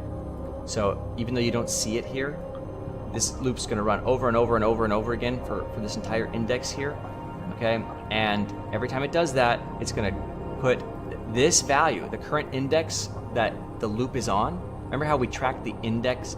We did the loop iteration up here to know how far our loop was going. In this case here, we're storing that index in X. That's happening automatically. And what we're saying is, hey, we want to start at 1 and we want to go to 10, okay? And we want to print that index there, okay? We want to print that for all 10 times in this for statement here, okay? I'm going to save this.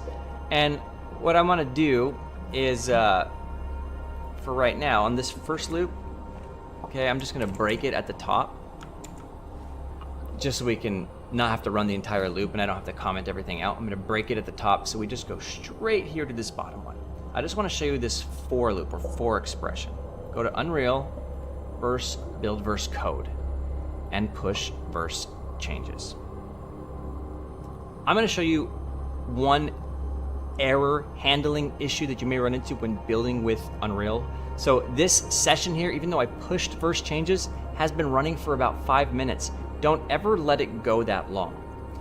That means that it's not connected, it's not working. In this case, you'll want to kill your Fortnite game, let your editor fix itself, and then reload it again. And if your editor continues to spin forever, then you may need to close the UEFN and relaunch everything. This happens to me about 10 times per day currently, just so you know. So you could right-click your Fortnite game and close all your windows. And notice how it says launch session. It had lost its connection to the session. So then you can restart it now. Okay, here we are. Start game. Tab. Log. 1, 2, 3, 4, 5, 6, 7, 8, 9, 10. Okay, so that worked. Our little loopy loop worked like so. So that's another way to run a loop, and you'll start working with these a ton when you're working with arrays, which are a list of items, and maps, which are kind of like key value dictionary data structures. Let's undo that here. Pretty cool stuff. Okay, it's not that one, this one. Let's get rid of that one. Okay, so great stuff here. We've learned about simple loops, and I'm going to give you an exercise now that you can do on your own here at the bottom. And by the way, you can highlight everything and shift tab or tab to move everything. It's wonky sometimes. Okay, so create 2 loops for something you would use in a video game besides what we did here. Create a third for loop for a third game feature that requires a loop. So you're gonna make 2 loops using the loop keyword for a feature of a game. I don't know what that could be. Maybe like in a Call of Duty game, you've got a list of items or a list of guns. I don't know. Make 2 loops for 2 different features of a game, and then make a third loop that's a for loop or a for expression for another feature of that game or a different game. So think of 3 games or 3 features of a game and build loops to either populate a list or create items. This is common stuff, and it's important that you learn how to solve problems with code. So go ahead and do that, and you can post the solutions in the Discord channel. And remember, there is way more verse content to come. If you didn't know, my name is Mark Wahlbeck, and you can watch the next video in this series right here. And don't forget to subscribe and click the bell so you can know when the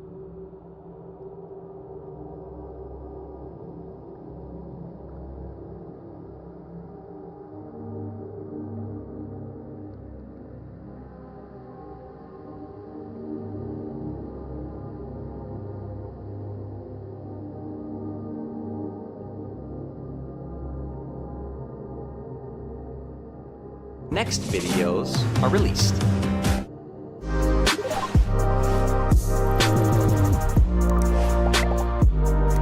Today, you're going to learn all about functions and methods in the verse programming language, and this is where things get super exciting. This gives you all the power of the world at your fingertips to create whatever games and programs that you want.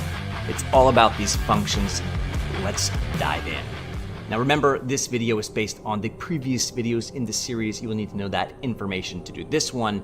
But here in our project, which you should already have created, we're gonna create a new file. But first, let's delete the old lesson device out of our world. Go to the Verse Explorer, or up here, Verse Explorer, and right-click your folder and create new verse file. And this one is going to be called Lesson 05.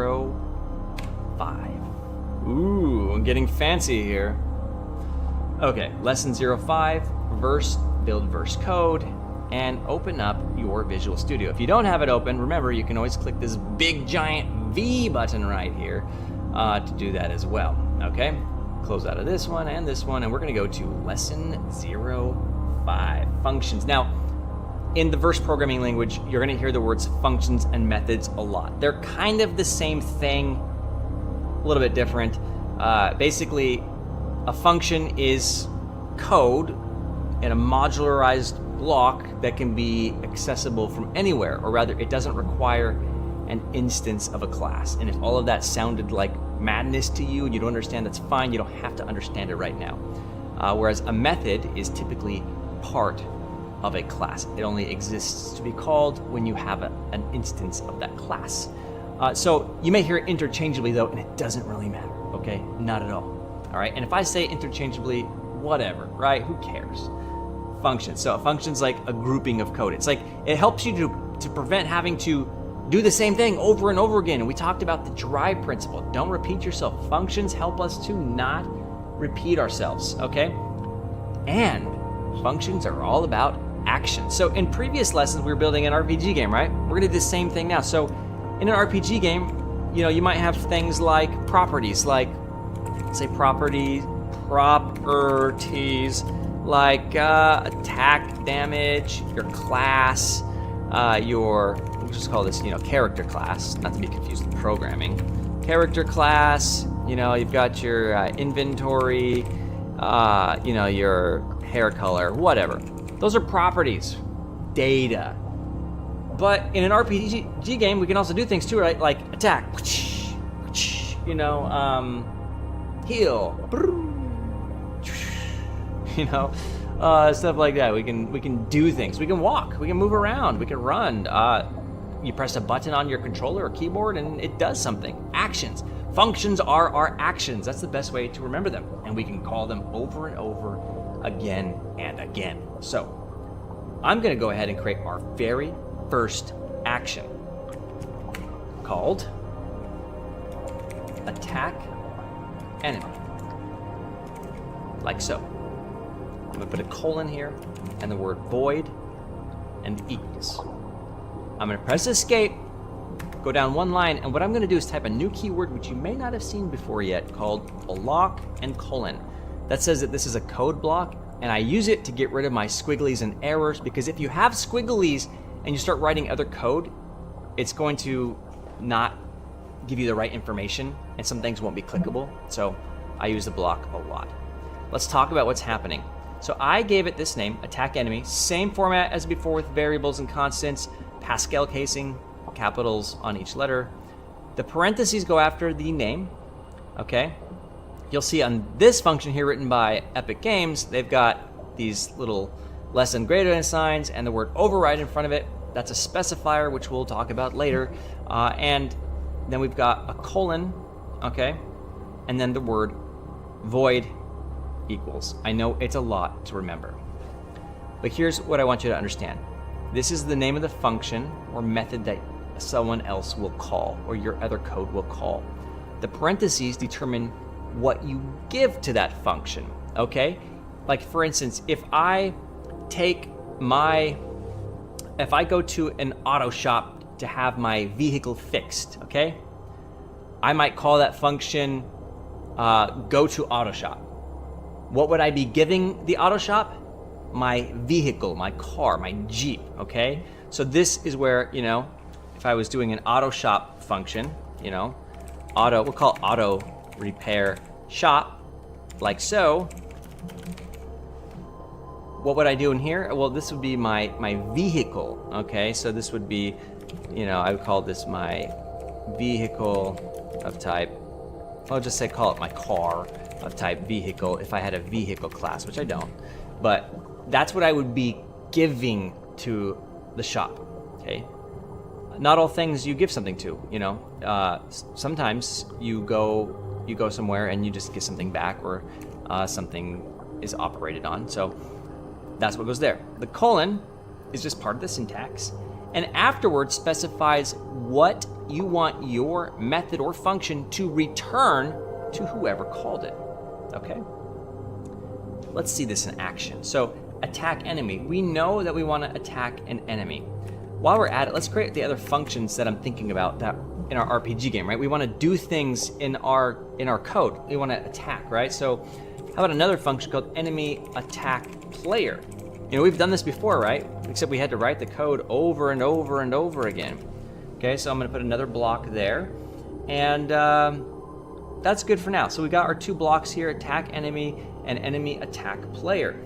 So in the past, what we would do is we would write this code over and over again, but now we can make it much simpler. So in this onBegin function, imagine that we're going to start a battle, all right? Battle music's playing, all that kind of stuff, and we want it just to play over and over until it ends, okay?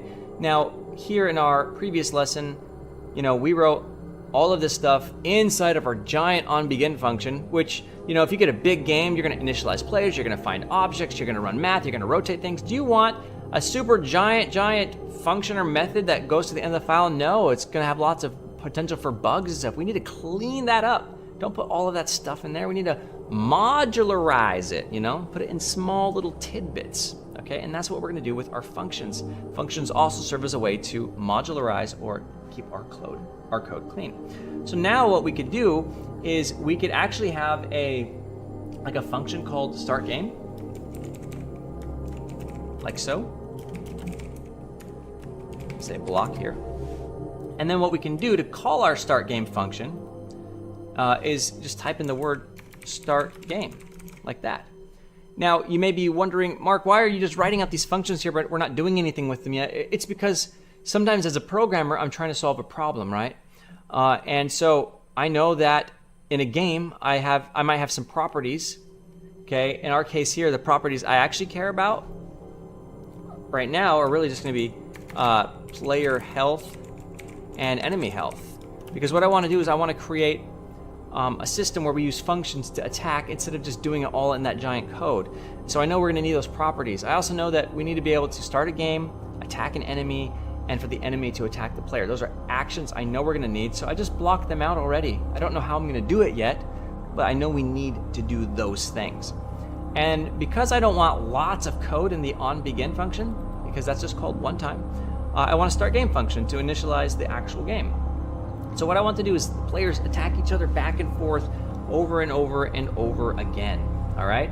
So, and remember, you know, we could do it the bad way, where let's say we say attack player, you know, attack, or sorry, that would be attack enemy,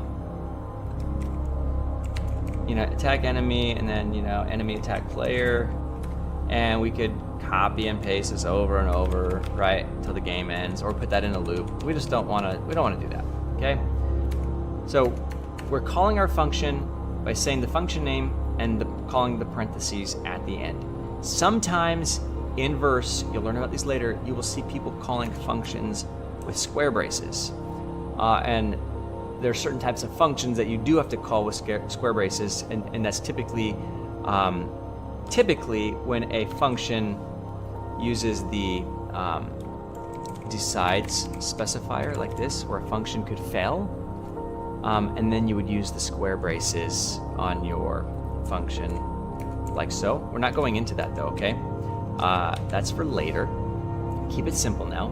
Void means, think emptiness, nothing. We're returning nothing to anybody. That's all void means, and the equals is part of the syntax. Okay, just remember the equals. So in start game, what I want to do is I want to loop. I want to loop through attacking the player. So we're going to go ahead and say loop, and I want to say attack enemy, and I want to say, what else I want to do? Enemy attack player, like so. And it's going to yell at me right now because we kind of have this infinite loop here, okay? So for now, I can just put break in here to get rid of that. So what I want is I want to fight over and over again until the game ends, kind of like we did before. But we're going to need to know, like, if the game is actually over yet or not. So I want to implement some logic and some functions to determine that. So first off, let's just implement the attack enemy and attack player. So attack enemy, we're going to say set, and we don't have actually any properties yet. I put them in the comments, but I didn't write them out here. So up here at the top, let's say var enemy HP of type int equals 100, var player HP of type int equals 100. Okay, now we've got our properties up there. And now back here in our attack enemy, we're gonna set enemy HP minus equals, and we're gonna just keep this real simple, get random int between 1 and 10. And I will need to import the numbers library, so I'm gonna copy from the other thing, or the random library, the random module. I'm gonna paste that up here using verse.org random, okay? Save that, and now I can use the get random int. We're just gonna keep it really simple right now, because I don't want to create a bunch of variables that we don't need, because we've already done that otherwise in the past. So print enemy HP, type enemy HP. So whenever there's an attack, we're just gonna print the enemy's new HP, okay? And then for enemy attack player, we're going to say set player HP minus equals get random int.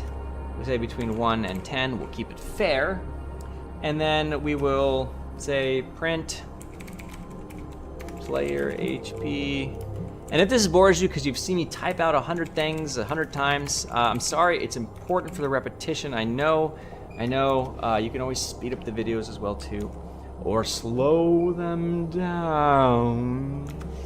All right, enemy attack player. That looks good. So I'm gonna loop back and forth over and over. Now this is gonna keep going forever though, right? Because if I don't have this break statement in here, they're just gonna attack each other, and then the numbers are gonna go into the negative, which is not what we need. What I need to do is have a way to know if the battle is still in progress. Remember, in the past, we wrote this code to determine if the player or enemy was alive or not. Well, we need to do that same thing again, but this time I would like to just keep it, more modularized, cleaner. So I'm gonna create a new function called is battle in progress. And you'll notice how I named some of these things here, like maybe thinking, Mark, that's a really long name. And in other languages, you may see programmers do stuff like, IDX, BPI, and that's really bad. Some programmers get really lazy. You always want everything to be super readable, super readable as much as possible. Make it as simple as possible. Is battle in progress? Ooh, I like that. And colon, and this time we're not gonna do the word void. We're gonna do the keyword logic. This is a type. This is the thing that you return. We could also return an int here, or a float, or anything that we want at all. In our case, we're gonna return a logic. That's Boolean logic, true or false kind of stuff, okay? And I'll put a block here to get, oh, actually the block won't work this time. You know why? Because it's expecting us to return something. And here's how we return something. Say return, and in our case here, I can return true, just for temporary, okay? So to give something back to the person who calls the function or the method, we use the return keyword, and it's going to take something and give it all the way back to whoever calls it. Okay? And we haven't called it yet, but that's fine. So now what do we want to do? Write the actual logic. So if enemy HP is less than or equal to 0, what do we want to do? We want to go ahead and say print player defeated enemy, hooray, and then we will return false. The battle is no longer in progress, okay? We can say else if player HP, okay, is less than or equal to 0, what do we want to do? Print the enemy has defeated player, okay? And we'll return false, right? Because the battle is over. It's not in progress anymore. Otherwise, print the battle continues on the next exciting episode of text-based battling. All right. Otherwise, print the battle continues, and we will return true. Okay? So, we're doing some conditional checks here. If the battle's in progress, well, if an enemy dies, the battle's no longer in progress, right? If the player dies or is dead, the battle's no longer in progress. Otherwise, the battle continues. Okay, that makes a lot of sense to me. I like it. So now let's go back to our start game. In our loop, we attack the enemy, and then we attack the player, but we're never checking to see if the battle's ending. So how do we do that? Well, what we can do is do the word fighting, or let's just say fighting. Say fighting of type logic equals is battle in progress. So when we call this, it's going to start here, okay? Then it's going to come down here. It's going to run this code, and based on the condition, it's going to return something to us. It's going to take a value here, okay, value, false or true, and it's going to send it, this guy right here is going to send it all the way back, like Mario going through a pipe. Go all the way back here into this variable. So it's calling a function and returning something, and we're saving it. How cool is that? Now, I'm gonna show you one more thing here while we're at it. So this is a little bit verbose. I'm creating a constant. I said variable, it's a constant, there's no var keyword. And I'm saying it's of type logic. Well, one thing we could do is I could delete that part right there and say colon equals. Now, you may not have seen this before, and I didn't want to confuse you, but I do want you to know about it because we'll be using this a lot later on, is we are saying we are inferring the type of the variable from whatever we're calling. So it's expecting a logic, okay? A true or false. So instead of actually having to put the word logic or int, it's kind of just skipping that. It's just combining it. And kind of notice, look at this, check this out. If I say logic, okay, look, all we're doing is taking the type in between the little colon and the equal sign here and deleting it and putting them together. This is the type inference operator. And it just knows that this is a Boolean, or rather it's a logic. So we don't actually have to type that out because we know that the function's returning a logic, which is pretty cool. All right, awesome. So now, instead of breaking right here, we can say if fighting equals false, what do we want to do? We want to break, like so. Now, it looks kind of ugly to me, so I'm actually going to put this on the same line of code. Get rid of the colon, and type in break. Ooh, much prettier. You're going to see this a lot. You're going to see it a lot, so get used to that now. Now, if you're coming from a different programming language, you maybe have been expecting your comparison operators to work like this, where you put a double equal sign. If fighting is equal to false, we just don't do that in verse. It's just one. It's just one in verse. No big deal. Ain't no big thing. Just take off the other one. No big deal. Okay? So if fighting equals false, break out of the loop. That means the game has ended. Okay? Game over. There's no more fighting because one or the other person is dead based on the condition. So now I hope you can kind of see how this works in a world where you're actually playing a real game and you're fighting in a battle, and then we have code constantly checking to see if your player's dead or not. Because you know when you're playing a game like Diablo and the monsters get you and you die, and you fall on the ground? We don't think about it, but what actually triggered the player to start the animation for death and then the end game screen to come on? What triggered that? Something somewhere was checking your health, your HP. And the second that it turned 0 or below, okay, something checked that. Something's like, hey, is this player dead or not? And then it did something based on that. And it could have been whenever a player receives an attack from an enemy, like it could just be an event. It doesn't have to be a loop where it's constantly checking, just whenever there's an event. Whenever an enemy attacks a player, we listen for that and then check health. If health below 0, do the end game screen. Like, this is how it works. Like, you may think there's some crazy stuff going on, and there is to some degree, but things like that, that's simple. If HP is less than 0, you know, trigger this, trigger that. That's all we're doing here. We're building a real game, really, you know, the foundation for it here. So that's looking pretty good to me. Let's go ahead and, well, let's just go ahead and run this and see what happens. Save it. So what I always like to do before I run it is kind of try to figure out what's going to happen in my mind, at least, so I know that we called the start game function. By the way, make sure you put that here in on begin. If you don't, it'll never start the game. And then we're going to run a loop, attack enemy, attack player, check if the battle's in progress. If it is in progress, break out of the loop. Game is over. And you know what you could do is, if you wanted, you can make a game over function, like so, and not break, block. And then right here, if fighting is false, rather than just breaking, you could call game over and break.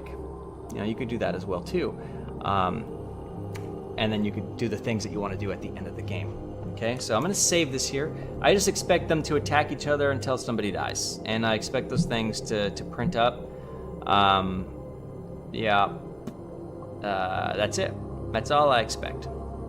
Okay, I don't have my object in the game, so I'm gonna go build verse code, content browser, lesson 5, okay? Remember, the content browser is here in the content drawer, and I'm here in all creative devices, lesson 5, and I gotta push these changes. All right, tab.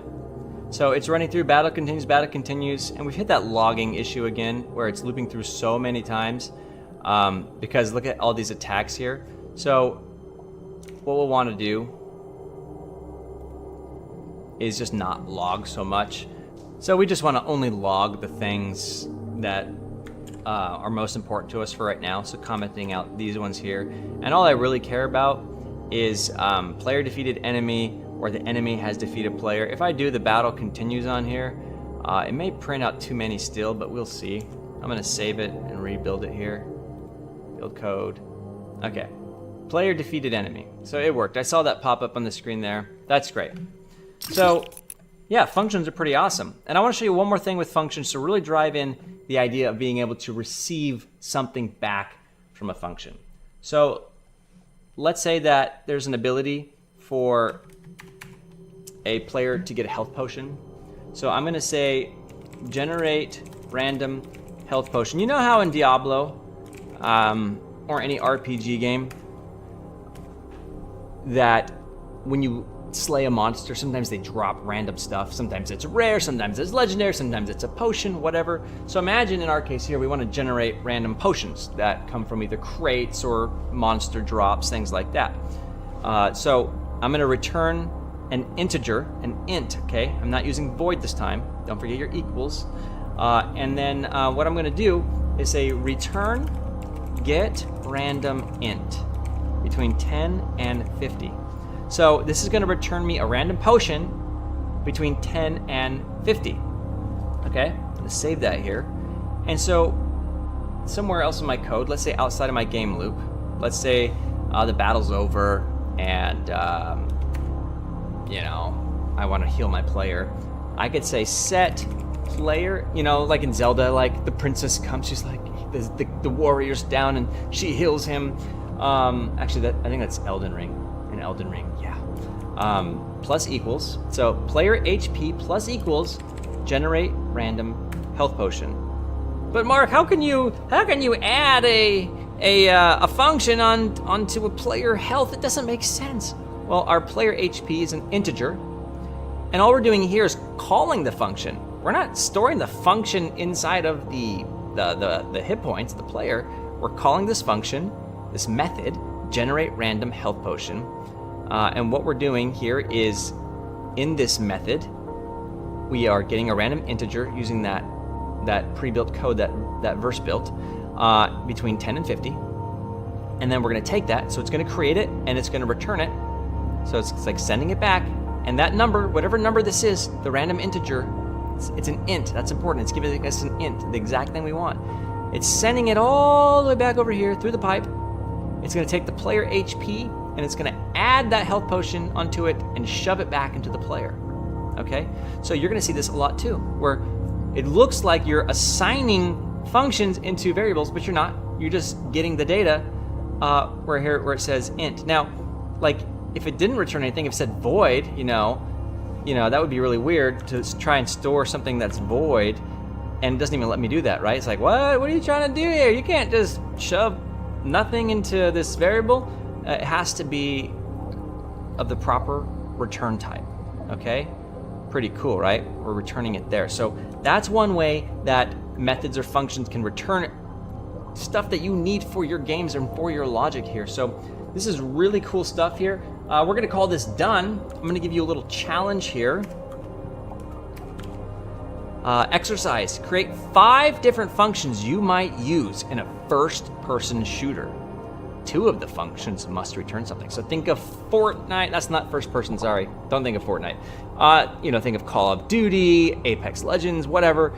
What are 5 different functions you think, happen in the game? There's probably like hundreds you could think of, but 5 different functions, give them the proper names, and 2 of them actually have to return something, okay? For example, in a first person, shooter, let's say in Apex, right? You open a crate, and crates. You might have a crate function, like, or are they called crates? What are they called?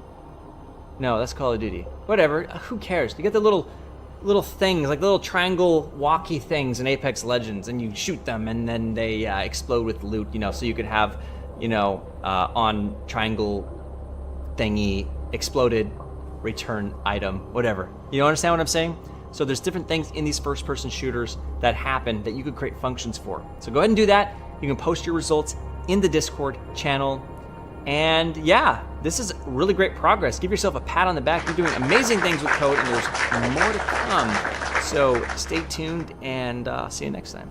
If you didn't know, my name is Mark Wahlbeck, and you can watch the next video in this series right here. And don't forget to subscribe and click the bell so you can know when the next videos are released.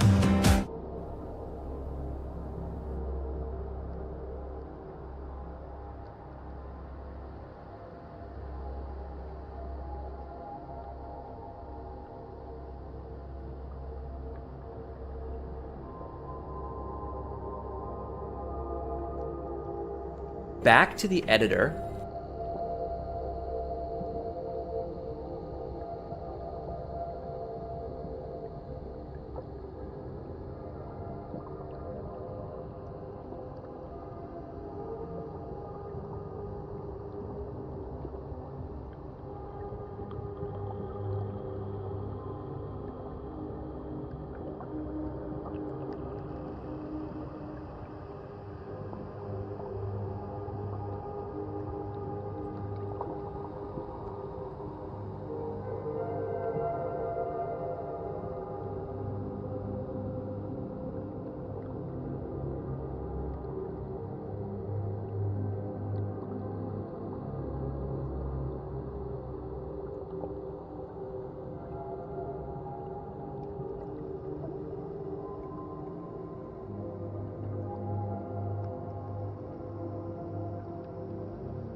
Bye.